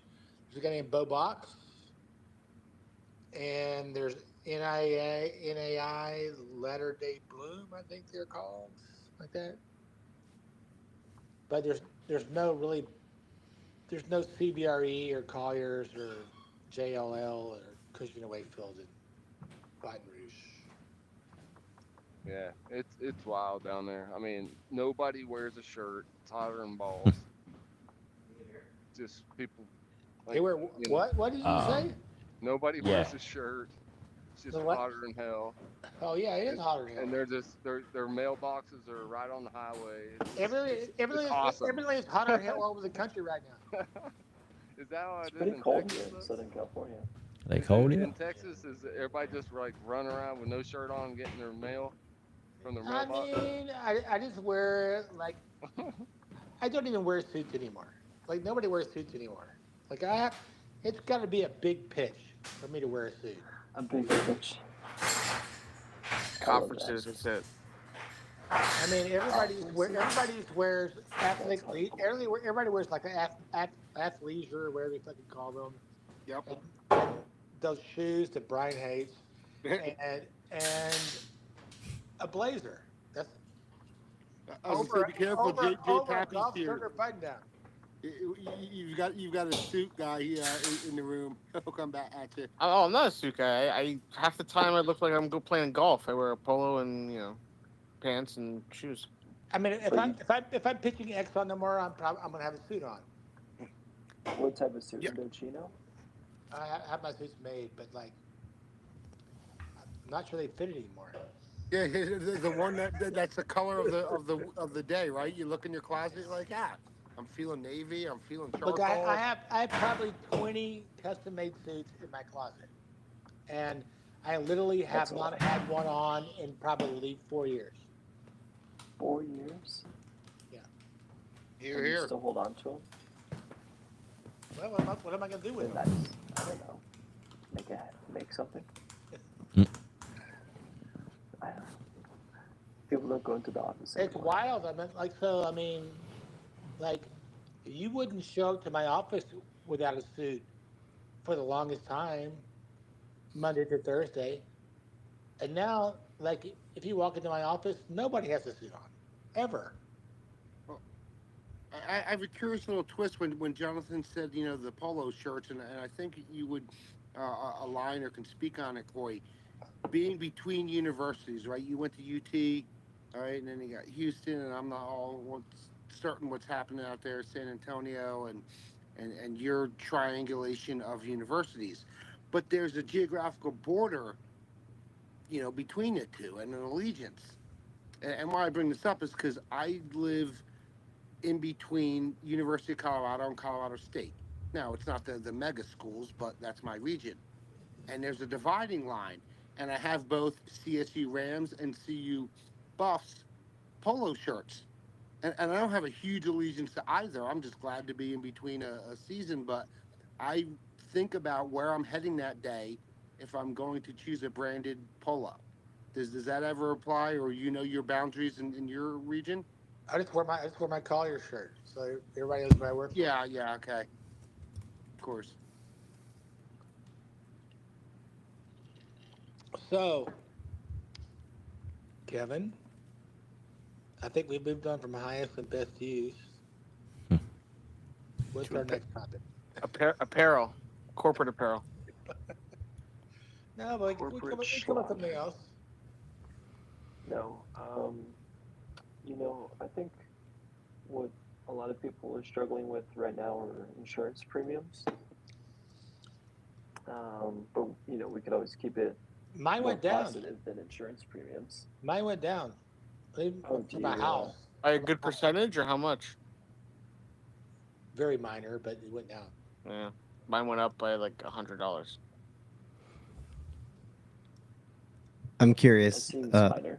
because we've been talking about cash flow and the broker side of things. How does that work? Is it? I'm assuming it. Have It y'all? sucks. It sucks. Yeah. Okay. Good. That's the summary of it. Because I thought we had it bad in the MEP where we get like a 30-day or a 90-day or something invoice. But apparently, tell me more about this, because I think what I heard today was potentially you might work for months and months and months and months, and then maybe it just never happens. And Well, I mean, it's. I think that my personal opinion, and I'm going to try to keep myself 30 seconds. My personal opinion is that when the economy gets worse, it gets worse. So I have a $10,000 commission owed to me. It's about 95 days now. yeah. 95 days outstanding. Can you send them to collections? Oh, that's rude. Because And I keep asking the guy, and it, like it's like this is the third commission they pay me. Like it's a renewal. So like they've always paid me, and they always do this. But I'm like it's like goddamn man, just when are you gonna pay me? Just tell me. Yeah. Does anybody else get like the weird gaslighting from people that owe? Some people will pay like the next fucking day. Yeah, those are the ones I answer the phone call for. I always tell my clients, look, if they're slow payers, and especially if they're giving me shit for not answering the phone, I just always say, look, I'm going to pay you about as quickly as you pay your invoices. I mean, I'm going to answer my phone and answer your questions as quickly as you pay your invoices. And then they usually, it shuts them up. But I mean, it's true. It's like, why are you going to be 30 days, 90 days, 120 days sometimes overdue on an invoice and then yell that I didn't pick up my cell phone when you called me? Like, do you think I'm going to do that versus the guy that'll pay right as soon as I send the invoice and the money's coming, the next day? I don't start getting really aggressive until like after about 65, 70 days. Yeah. Then I start getting aggressive. Do you have to send your own invoices out? Like, how does that work? Or is it No, my company doesn't. Like, I have to book it to the company. So Yeah. How's that? Yeah. I mean, like I'm getting 60 or 80% depending on where I am at in my production. But so, yeah. So I have to submit it, and there's legal reasons for it. Like, so if you like want to put a lien on the property because they don't pay you, like you have to have a commission agreement. And there's like certain things you have to do. Yeah. How long does this? How often is it that you put tons of work into a deal, and even maybe have a contract with it, and it doesn't ever happen, like a ground up or something where you maybe supposed to be paid? All the time. Yeah. That must be infuriating. So here's the thing. This is how I explain it to people when they say, "Oh, you just made $100,000. You made $300,000. You made $1 million on that deal." Like, you don't see all the times that I worked for nothing, hours and hours and hours, and didn't make one penny. That's why we do it. That's why we do it. What kind of? Yeah, I mean, what do you think the most? Gosh, there's so many questions, but generally, getting into commercial brokerage, what would you advise somebody? I mean, is it the kind of thing where you'd need to sit down and say, "Are you sure you want to get into this? Like, there's tons of money, but are you ready for this? And what kind of person does it take to be successful?" Two things. Do you understand delayed gratification? Yes. Number one. Sorry. Do you understand delayed gratification? Because you're not going to make shit your first 3 years. Yeah. Then you'll start making some money. But when you get in like into year 5, 8, 10, 12, you start making really good money. Hmm. Yeah, Number that's two, it's do you fun. have like 2 years of expenses saved up? Because you don't want your wife on your Bingo. head. Bingo. Hmm. If I could corral it real quick, because you started with a question and with host Kevin about insurance, and I'm going to give a plug to a mutual, friend of a few of ours. Insurance has been a squeeze in every asset class, from personal to commercial, you name it. Your car insurance, your homeowner's insurance, your health insurance, across the boards. A few of you just mentioned, a percentage or three, you've seen stabilization and maybe a slight decrease. Nick Huber, several years ago, well, several, I'll go two. Time escapes me sometimes, but took that head on, built another silo in his empire of Titan risk insurance. So those that are owning properties that are exploring opportunities, consider that outlet for inquiry. As I understand it, and I'm just kind of ad libbing, so don't hold me to any numbers. He owns somewhere in the neighborhood of 2 million square feet of self storage. Put out his tweet and a couple other connections and said, if you're in commercial self storage warehousing, contact me. I know that guy. Aggregated maybe 10x that, maybe two He billion square feet I'm of muted. storage Not on the stream. loosely, Yeah, and no, then I'm fine. had He's a book the of I business think in he's the like blockchain portfolio thing to that go VT shop Connect. around and I think he's reduce also the his guy as that well was as in everyone else's insurance premiums. with somebody else So earlier. a The one gratuitous that plug he on was telling topic for don't talk too those long. struggling with the insurance costs. Yes. Titan risk. Yeah, insurance was definitely a problem for everyone in the past couple of years. A lot of the insurance companies left the market. And like in multifamily, for example, insurance costs went up to 1,200, sometimes 1,600 a door. But a lot of those insurance companies are now entering the market, and you're seeing a lot more reasonable insurance rates. What I'm suggesting to these real estate companies is buy Bitcoin, stack Bitcoin, and self-insure down the road with your own treasuries. I mean, it's What, always what, So if- been. what if I can't? Coinbase What if I is can't get anybody to pay me? I can't buy Bitcoin. Nobody will pay me. Yeah, that's a Yeah, tough get them one. invoice paid. I'm I joking. think I'm AI, joking around. collection agents, in the future maybe can help with that. But yeah, I mean, I just saw Coinbase started a credit card partnership with Amex where it's 4% cash back Bitcoin. Like that's kind of sick. That's crazy. Hey, where's Jeff Ram? Wasn't there He's something about? celebrating his son's birthday tonight. Oh, Oh, okay. nice. Oh, Nice. that's he's always on these. So we have Jerry Winograd as the speaker. Jerry, do you want to come up Always a and tell us? great contributor. Jerry, what's up? Please, tell we're doing deal share and just talking about the news. Hello. Hey, And Jerry. Welcome. just one comment about insurance. If you have debt, there's no way to get around self-insuring. Yeah, I mean you have to have insurance. You can't self-insure. Yeah, you definitely would have to have some form of a captive and kind of use, be the first layer. There's certainly ways to do it, but you have to have the liquidity and a big enough Right. portfolio to do it. But I will say this, as Jerry knows and Jonathan knows, I rep Methodist Hospital in Houston, and they self-insure, and I get in this argument on every lease negotiation, every time, but I always get over it.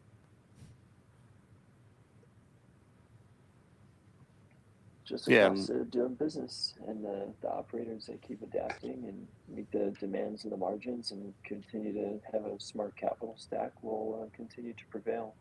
So, good time to get in. If you can make it now, next 10 years hopefully are much easier.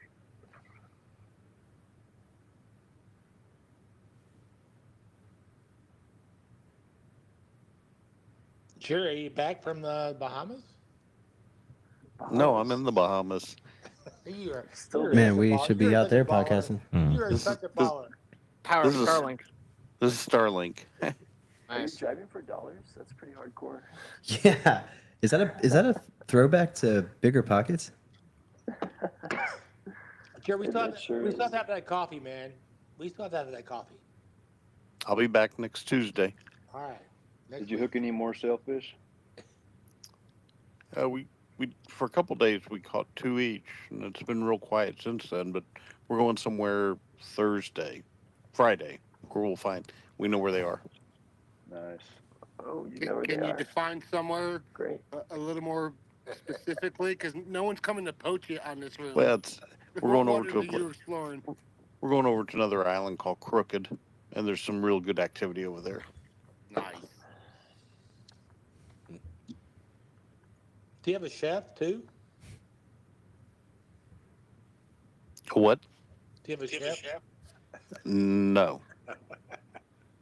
I was joking. What else are y'all catching? Any yellowtails or any other species, or just going after That's the big that's all we've sailfish? been that's all we've been fishing for so far. Oh, nice. We'll do some eating fish probably this weekend also. So all right, let me ask. Do you pull into like port at night or do you like stay in the boat? We're at a marina, but where we're going, we're going to stay in a cove. All right. I still think marinas in like coastal or like inland, like riverways, are like completely undervalued. Like Central Texas. Sorry to bring it back there. I was there for 2 years. No, love this. Go. It's like just Does it have empty the fields portrait studio light on, so all when right you see along its face, Ladybird Lake, and just down the street are like I think this 2 is a miles down person. the coast, Yeah. are, like $1 million homes. Or It's crazy. One time I saw this woman drive her Subaru right through all the blue bonnets to take pictures of her car. Horrible. To be on topic of CRE and something that's been in my purview, 20 years now, and it first aligned with 1031 exchanges, was marinas. So when you mentioned Oh, that, really? That's yeah, cool. yeah, and then having Jerry here, obviously a yachtman and a coastal guy and of some renown. I love What is boats. the purview?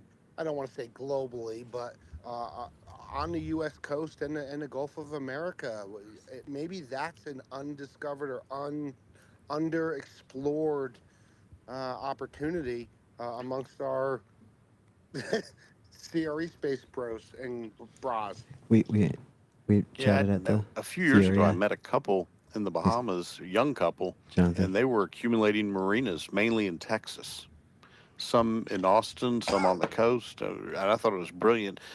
Marinas cost in Texas is about 15% of the cost of dockage in Florida. Did you say 15 or 50? 15. Oof. So, and you have a bunch of RV, minds in the room, Can you at explain least a it for few the of us, non-experts also? and floating RVs with a much higher margin is what I'm hearing. That kind of sounds like it makes sense, but just to explain, Jerry, you just mentioned a couple economic terms.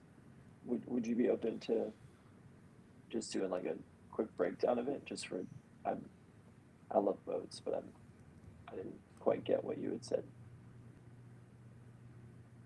What do you mean? Oh, I thought you had talked about some of the unit economics of boats in terms of the difference in the cost. I just didn't understand.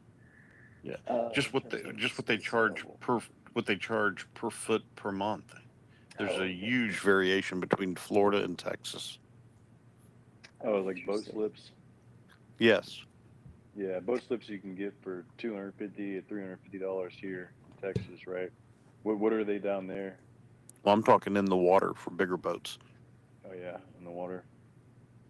Yeah, and I was equating it to RVs, right? If you have an 11-foot wide, 20-foot space, or you have a 12 and a half foot wide, 50-foot space, and he's measuring by foot of yacht versus by foot of land yacht.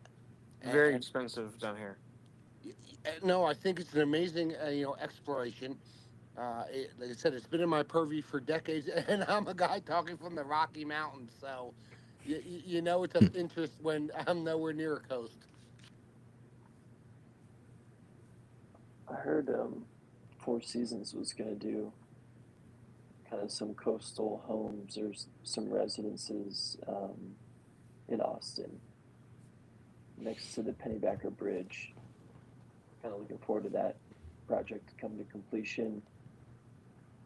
And Marriott's doing some international projects. We were talking about hospitality earlier. Does anyone here have an interest in or work in hospitality or the product? Perhaps, but can we keep it on marinas for a moment and Oh, Jerry sure. give it some input and before I hit mute again, here's an exploration of your high end RV parks. I'm talking Palm Springs, spots in Montana, what have you. If you're tuning in, we Where are you riffing or listening into the riff and you in pull in your Prevo box, whatever it may be, Spaces. and then you You have can call in and be a guest and talk to us. This guy, tiny house, if you will.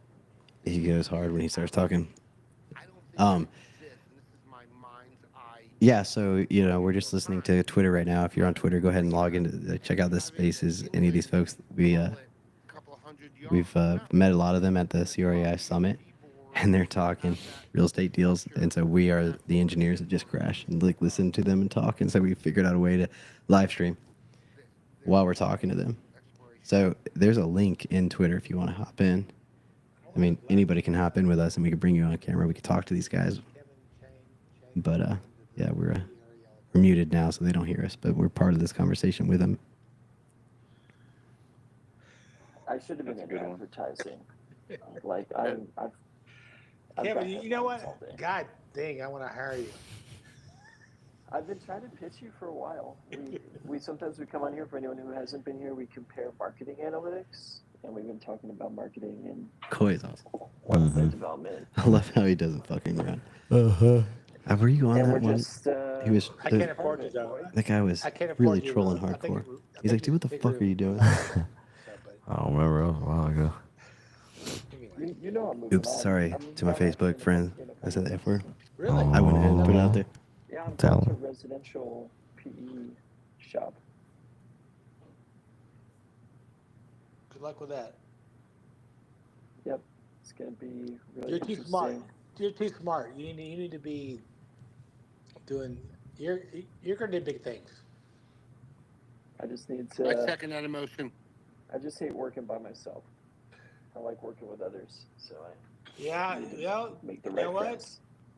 Office guy gets into that. Like, that's the problem with this generation. They don't. I mean, we had a long bullshit. We had a long just the guys bullshit last night. But I keep saying that the problem with the younger generation is they can't look each other in the eye and have a conversation. You can, and people that can do that are going to go places. Have y'all met? I mean, do you in person? No. I was supposed to, but I was in Houston, but then I had a wedding to go to, and We will. Not It'll yet. happen. It'll happen. I'm definitely not invited on that And it was the cruise. worst wedding story I ever heard, so let's not revisit it. Who was that guy that was? Where's the new gig, Kevin? Are you staying there, or are you moving somewhere else? It's here in Orange County. They invest nationally, but it's called IHP. They've done about 30 billion in deals in their lifetime, so it's definitely a big firm. They invest on behalf of pension funds, and they buy like a few thousand acres at a time, doing land development and JV partnership, Nice. and fund management. Like I said, on behalf of the. Where are you actually from originally? I was actually born in Philly. Curveball. Wow. Go Bird. Now you're in Orange County, and you went I've lived in to 5 school states. Arizona. You went to school Arizona State, and you went MBA at Texas. in Austin. I lived in Florida too. You've done a lot for a young man.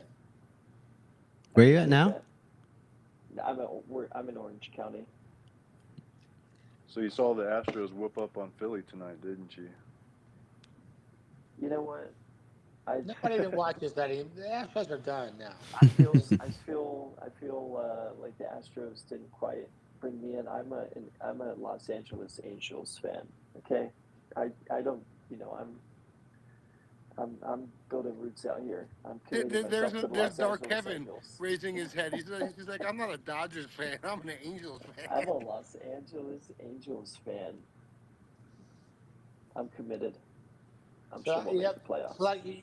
so I think Gary G mentioned earlier about the Oilers. Like, I've always been a Cowboys fan all my life, and I'll tell you, before I went to Colliers in the year 2000, I interviewed with Cushman and Wakefield and Colliers and show me the other one, a third one, and CBRE. no, I wasn't. No way I was going to see Barry. Um, anyway, it was before JL bought Staubach, and they had Roger call me. Like I picked up my phone, and it was Roger fucking Staubach. That's personal. And I said, I mean, like it was the hardest thing I ever did in my life. Turned out, but I made the right choice because I've obviously been there 25 years. No, that's Yep. outstanding, Corey. And this conversation came up, I think, once before, and I recall it because I chimed in then as well. And you know, we have some fun with the Cowboys and the Eagles, right? So all in good fun and good nature and love. But the first football game I attended was in Dallas. I think I was 7 years old, visiting an uncle, and I was a Cowboys fan because I was at that impressionable age, though I'm from Philly. That since changed obviously dramatically. But then decades later, in my early 20s, as I mentioned in Crested Butte, Roger Staubach, and he has a large family. I don't know how many children he has, but it's more than half a dozen. Or at the half a dozen mark, six, seven, eight. And he him and his family are in town, and I knew when he was returning his equipment, what day his trip was ending, and made myself present in that ski shop, and was able to shake his hand. You all know I'm not a very Oh, tall cool. man, right? And I shook Roger's hand. It was like Nephilim.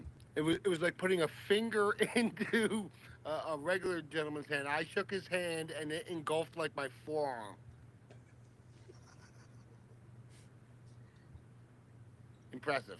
And of course, his commercial real estate empire, which you just mentioned, sold to JLL. Well, we're from Virginia, so we have like no sports teams. We have Peyton Washington. Manning. Yeah, the Redskins. I mean, but that's DC or Washington. I don't claim them. We don't claim them. They're too northern. We try to be the What South, about but no. UVA? What about UVA? Well, yeah, I mean college football. Tech. Carter's from Virginia Tech. Sorry for anybody at UVA. Not trying to start fights over here on Spaces. Well, you know what? I'm the biggest call, so I don't give a shit about the NBA, the NFL, or the MLB anymore. Well, it's cool when the Astros win. Hey, let's be nice. But Kevin. Always the diplomat. I am the biggest college football fan on earth. Hell yeah, man. Carter just saw That's the Metallica one at Virginia about Tech recently. 18-year-olds Yeah, that was pretty that are cool. gonna obey the speed limit. That's what you're gonna like. This college football drives me insane. I mean, how do you get freaking It's kind Cinderella of messed picks? up right now. It's kind of messed up right now, but with all the NIL stuff. But at the same point in time, I have the most passion for college football. Wait, are you born and raised Texas, Coy? Well, I mean, I was born and raised a Longhorn, and I went to school there. So, like, as I've gotten older, if we lose, I'm pissed off for about 24 hours. I used to be pissed off for a week. Now I'm just pissed off for 24 hours. Okay, hell yeah. We had Shaka Smart was from But it's been pretty VCU. good If you watched lately. it. been pretty good lately, so I'm good. Do you do the college basketball? Um, I loved college basketball when they had to stay 3 years. Now it's like everybody just one and done. It's not. So I do college basketball when it gets to the tournament. Because I think Shaka Smart was from VCU where I went, and I think he might have coached the Longhorns for a little bit there. He did. I don't Well, think he did that great before there. the title gets turned to When you were CRE there, was sports he coach when you arenas, were there? Do what? Was he the coach when you were there? Yeah, he was coach when I was there. Yeah, right after Anthony Grant, who got our claim to fame is once getting to the Final Four, and then that's about as far as VCU got. But that was when I was in school. I would just like to add lib to Jerry VCU, while he's still VCU present. is a very prominent basketball school. Yeah, especially since then, man. It's been fun since then. Hey, you guys are undefeated in At the football. 1 yard line, love it. You guys sound like you guys are about to just hit a massive parlay this weekend and then try to double it in Vegas. So we better hit the brake a little bit.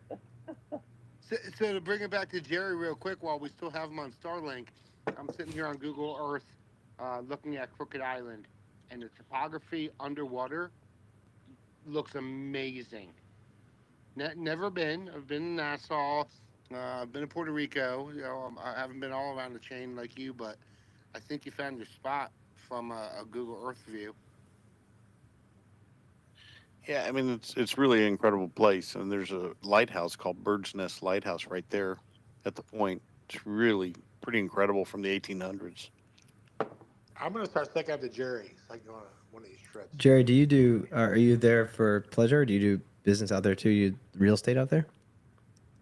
I don't know. It's all for fun. Nice. Have I mentioned how nice your shoes are recently? Jerry is the multifamily owner in Houston. And he's so hard to find because he's his family- JW his underscore family's been around- HOU. We're just a little fish in a. No, his family's been around. I've known his family. I've known of his name anyway. Like we've met on here, but I've known his family's name for like 40 years, and I don't know shit about multifamily, but but I know when I heard Winograd, I was like, oh. Jerry, is it mostly up, like ground up, or? So he is not a. He's gonna be Jerry's always gonna be very. He's not gonna brag. He doesn't talk his book. Yeah. Just know when he speaks, you listen. Yeah. He's the real deal, though. He's the real deal. But we do half new build and half distressed renovation. I like distress. There just hadn't been any to buy the last 10 years. Well, 10 years. Yeah. Is that Houston? I guess. Is there any historic stuff out there? Historic tax credit kind of projects, or no? No, there was nothing built good enough to be historic. It all gets torn down. Yeah. I was surprised. I mean, I didn't really think about it, but when we came out to San Antonio, I was like, man, wow, these buildings are beautiful. They do good. Do you ever own any units in Greens Point? Yeah, my father built some.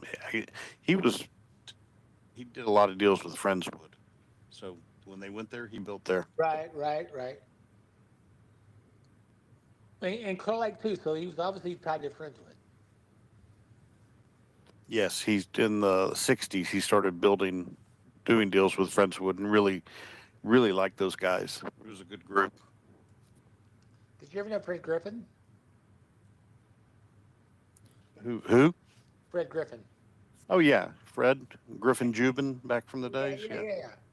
Yeah, he knew them. Is that the father of Ed Griffin? No. Yeah, it's not. I thought it was. Hey, maybe I don't know. I don't know that part. I don't know. But Fred, one time I showed Fred an office building, and I was like 1 year into my career, and I was driving my grandmother's hand-me-down Grand Torino, which was like the most worst. Like I would park it in the street. I know I would see it, and I showed Fred this office building, and he goes, "Coy, I'm gonna buy this building just to buy a car." I didn't realize it was that long ago. That's what. But he didn't actually follow through on it. 2018 though. Jeez, 2019. he been out there ever since? I mean, yeah, he's been Well, he within the didn't past follow year. through on it, or you didn't buy a car. No, he didn't buy the building, so I didn't buy a car. On topic, the greatest compliment I ever received, and bear with me as I try to recollect his name. So it was Dave Jr. Dave, what's his last name? The founder of Remax. Someone help me out, Jerry. Dave, yeah, I know you're talking about. Oh, it's an interesting name. Help, Kevin, go ahead and Google the founder of Remax. Help me out. AI it. I need the Dave name. Lininger. Lininger? Lininger, thank Lininger? you. So Dave Lininger and his wife, early in COVID, purchased a Renegade RV from us, and I was the delivery guy, the technologist. Yeah, I wasn't the salesperson, but when they picked it up, I spent hours with them, showing them their new coach. It was an incredible experience. It was uh, Dave Senior, the founder of Remax, Dave Junior, his son, and then Dave Senior's bodyguard, and uh, and the wife had some disability. She was there for the initial purchase, but not there for the delivery. Anyway, so I spent a couple hours with him going over the coach, and we had some commonality, some auto These racing guys stuff. will He was rip. a racer, et cetera, et cetera. I'll But see these guys up the till like greatest 3 in the compliment I morning. ever It's wild. received was well, before I get to the compliment, Mr. Leniger said to me halfway through the walkthrough, he said, Garrett, do you know why I'm buying this motorhome? And of course, I'm here in northern Colorado. I said, no, Mr. Leniger, but I'd be happy to learn. Tell me why. He goes, we own a house in southern Colorado, or excuse me, Southern California, and we commute. And with the whole COVID thing, he goes, we're not stopping for nothing. This is a mobile porta potty for us. And he could have bought the company. He didn't buy the most expensive motorhome. It was like 350 grand. It was a Class C, Freightliner Some people chassis. are just casual. Yeah, no, but it was like, no, we're no longer stopping for anything. This is full fuel, bathroom, kitchen, bed. It's a mobile porta potty was his quote for us. And then after the walkthrough, Dave Jr. came up to me. He owns a couple of Harley dealers and a couple of metric dealers here in Colorado. And he knows I'm a lifelong motorcyclist. And this was the highest compliment. He says, Garrett, whenever you're, and I sold my motorcycle post divorce, because when you're ready to get back in the wind, get in touch with me. In the Whatever wind. I own for whatever I own it for. Haven't taken him up on it, but a man of that prestige was basically saying, thank you for treating me and my father in such high regard. Whatever I own for whatever I own it for. Good on you. Okay, your time's up. New subject. So I did Roses and Thorns, which is a Scrum agile project management tool, which is where we talk about what worked and what didn't work this week. Roses is what did work. Thorns is what didn't work. This is actually what they do in Scrum right before or actually after. What is Scrum? It's a form Software. of project management, Okay. agile project management, Scrum. So you're a Scrum master. It's used to build software just because that's like been proven as like the most efficient way to do it. And I think SpaceX uses Scrum as their main project management, style, and there's deeper, nuances. But this is like an exercise where after you complete like 2 weeks of projected tasks, we talk about like what worked and what didn't work, in this cycle. So is there anything that people thought like something worked or really didn't work this week that they wanted to share? What did work for us is integrating model context protocols into our AI so that it can, you'll probably start to, everybody will see this soon, but now you can say, hey, I don't know, can you read this email and my proposal, and then create tasks in my project management software, and then draft an email that align with those tasks, So we use ClickUp, and Front App is our email. ClickUp is our project management. So with model context protocols, it's like giving the AI access to the ability to execute commands in each of those like third-party SaaS products. So that works for us pretty well, because like that immediately unloaded all of the administrative and task management stuff from our team to, just basically attach a couple emails to your Claude or your ChatGPT. Say, hey, I need some help planning this. Search the internet, find some industry standard stuff, draft an email, assign my tasks, and now I can get back to work. So that worked. If you'll probably all start seeing that kind of stuff integrated soon. For the people that are not super advanced, in ChatGPT, they just added a feature where you can connect ChatGPT to like your OneDrive or your Box. It can't do quite the project management aspect, which is really cool, and that will be coming probably, at some point. But you can at least use your like files for context, which is a pretty cool feature, in terms of referencing old deals you've done, or tell me what the file path is for a specific folder. I haven't had a chance to play with it. I will shortly, but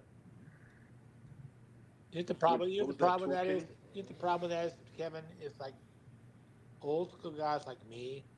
Like I'm more open to these kind of things, but most people are like, there's no way I'm doing that. That you're not going to do it. You're not going to let the AI. No, I'm not saying I wouldn't do it. I'm just saying that there are a whole lot of people my age, in my era, that would say that. They would like, no way. Yeah, I know it's.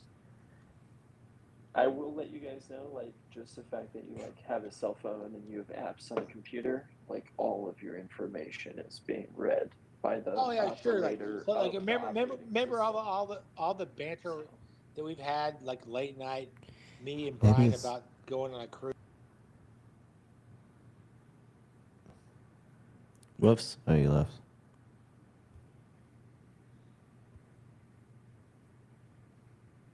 Whoops, we didn't mean to leave. I was thinking... Oh, well, shit. How do I get back to this?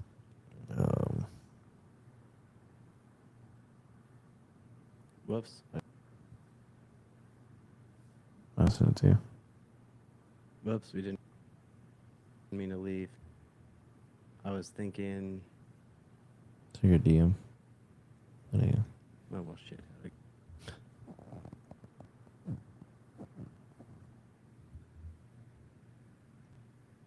That day on any. I've never once gone online and looked for a belt. I've never searched Amazon or any manufacturer for a belt. I was sitting in the garage, my pants were loose. I'm like, you know what? I could use a new belt. Weird. Next time I opened up my phone, whether it was Facebook or whatever, guess what I was receiving? Advertisements for belts. And that was a decade ago. I'm like, yeah, we're being listened to. So it's not new. It's still creepy. But when we become aware of it and all this AI, Kevin, that it has existed for a generation prior to us becoming aware of its potency. Yeah, there's people building those independent tools in their garages, and they're going to have the advantage, and those are going to be the future, startup founders, and then.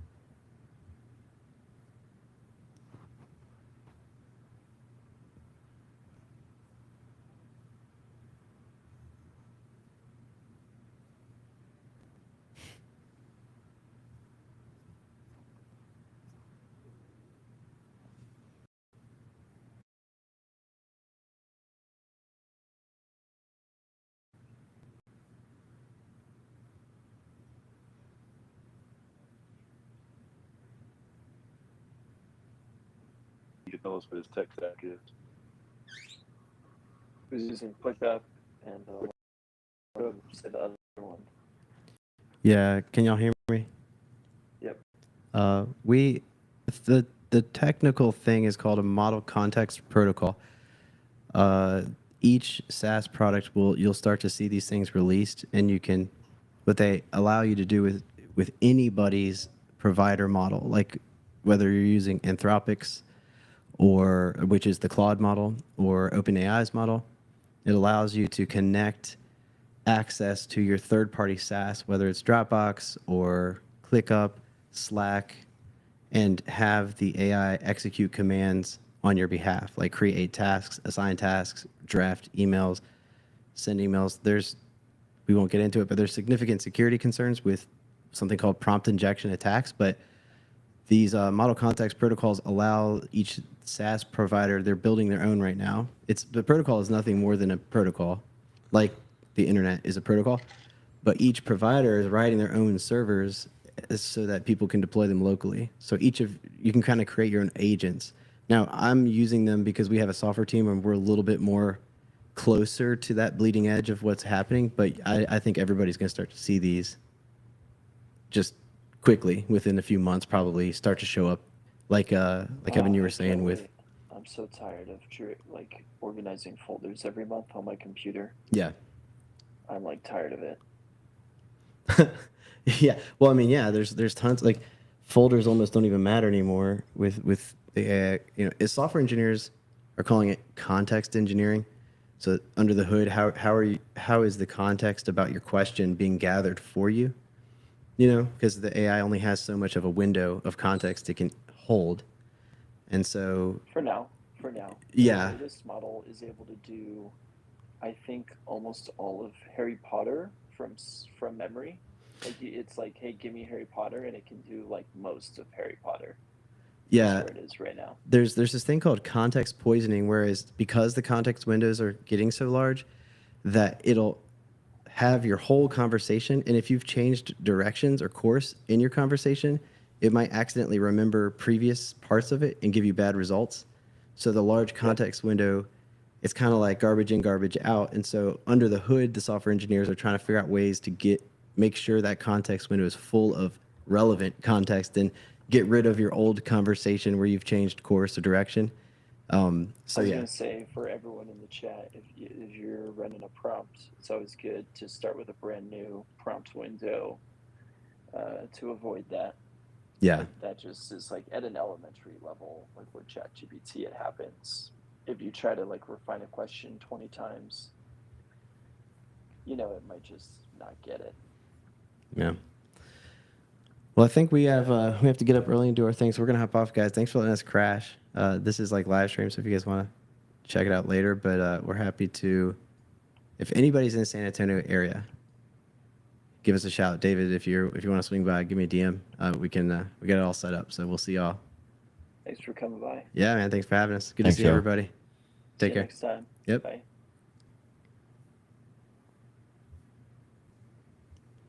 All right. Well, that's it. That's that. Thanks for tuning in. We are going to get some sleep and wake up early, and we got a class and a couple other things to do. So thanks for stopping by.